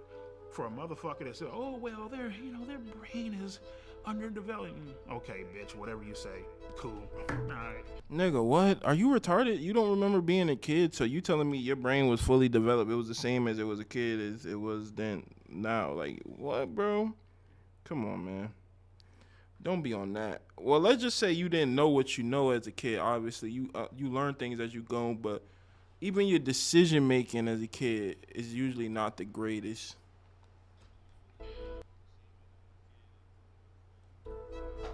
Sex offenders will say to you, the children know what they're doing at 13. You know, but sex offenders are famous for their excuses. Apparently, That's a big fact. Offender whose moniker is EDP 445, who tried to lure a 13-year-old. Well, he may or may not be a pedophile. Generally, he would not be, because the 13-year-old in this country at this point in history is probably post-pubescent. He is a child molester. He's a criminal who's someone who tried to take advantage of a child's naivety, innocence, and immaturity to meet his own needs, both. We know this already. This is that shit I'm talking about. We fucking know this already. Brandon. My name is Brandon. Are you a pedophile? I What? am a pedophile. I'm attracted to boys starting at age 5. Despite feeling attracted to children, I've never acted on it. I think Bro, what we EDP getting the did was wrong and harmful, but there are probably thousands, if not tens of thousands of people that are watching this that might also feel attracted to minors. And I want you to know that you don't have to follow the path of EDP. Yeah, there we go. Turn it into something positive, my nigga. Every 74 seconds, someone's sexually assaulted? Bro, this is too much stats and crazy shit for me, bro. What? Can we skip?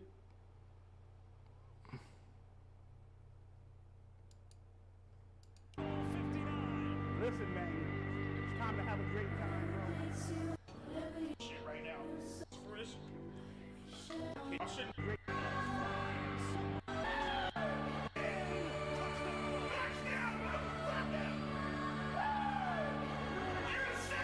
I remember the Super Bowl. I was watching this.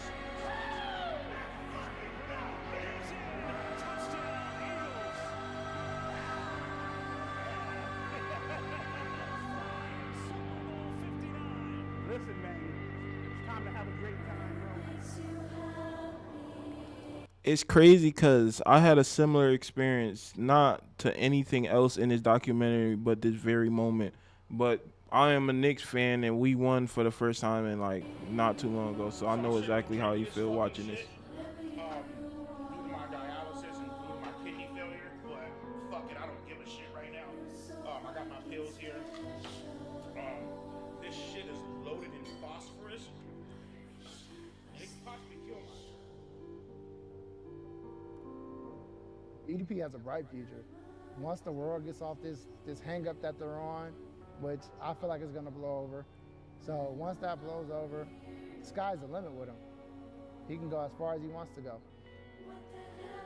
What we filmed today, right here, right now, February 9th, 2025, is the greatest moment of my fucking life. Period. Nothing even comes fucking close.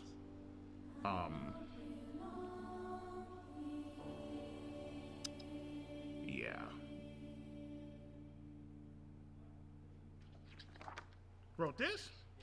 Hey man, as far as these chat logs go, I don't know who wrote this. This wasn't me though. You feel that? Oh shit.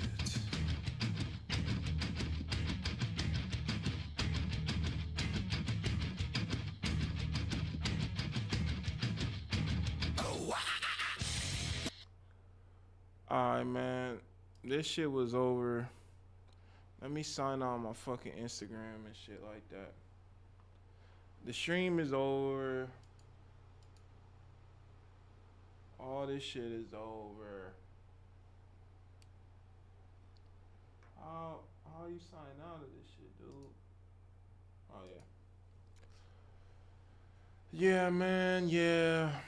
That was the fucking EDP documentary. Honestly, that shit was mad fucking long. Let's see how long we've been streaming, bro. We've been streaming for fucking 3 hours. 3 hours watching this bullshit. Feel me? Shout out to y'all for even sticking. Well, I mean, no one was really here. But yeah, you know what it is, man. It's B-rollBenji. You ain't gotta like, comment, subscribe. Just be real with your motherfucking self. Just how EDP was being real with himself and saying he was a pedophile. He know he ain't right, but he wasn't being real with himself because he was trying to excuse it at the same time. Man, this world full of sick people. You gotta guard your children, guard everything, man, because there's people out here who think that shit that we were just watching was normal. And it was fucking gross. I was a little bit glad for him that he got a girlfriend at a certain point, just for the simple fact that it's like, bruh, we need something to keep this man away from kids. So, but her not fucking this nigga is like, he probably gonna end up doing some crazy shit again or something crazy. Like, he was talking about how he liked to tickle kids and power bomb them and give them belly farts. So the world is sick. You know, and that's B-rollBenji, and that's the stream.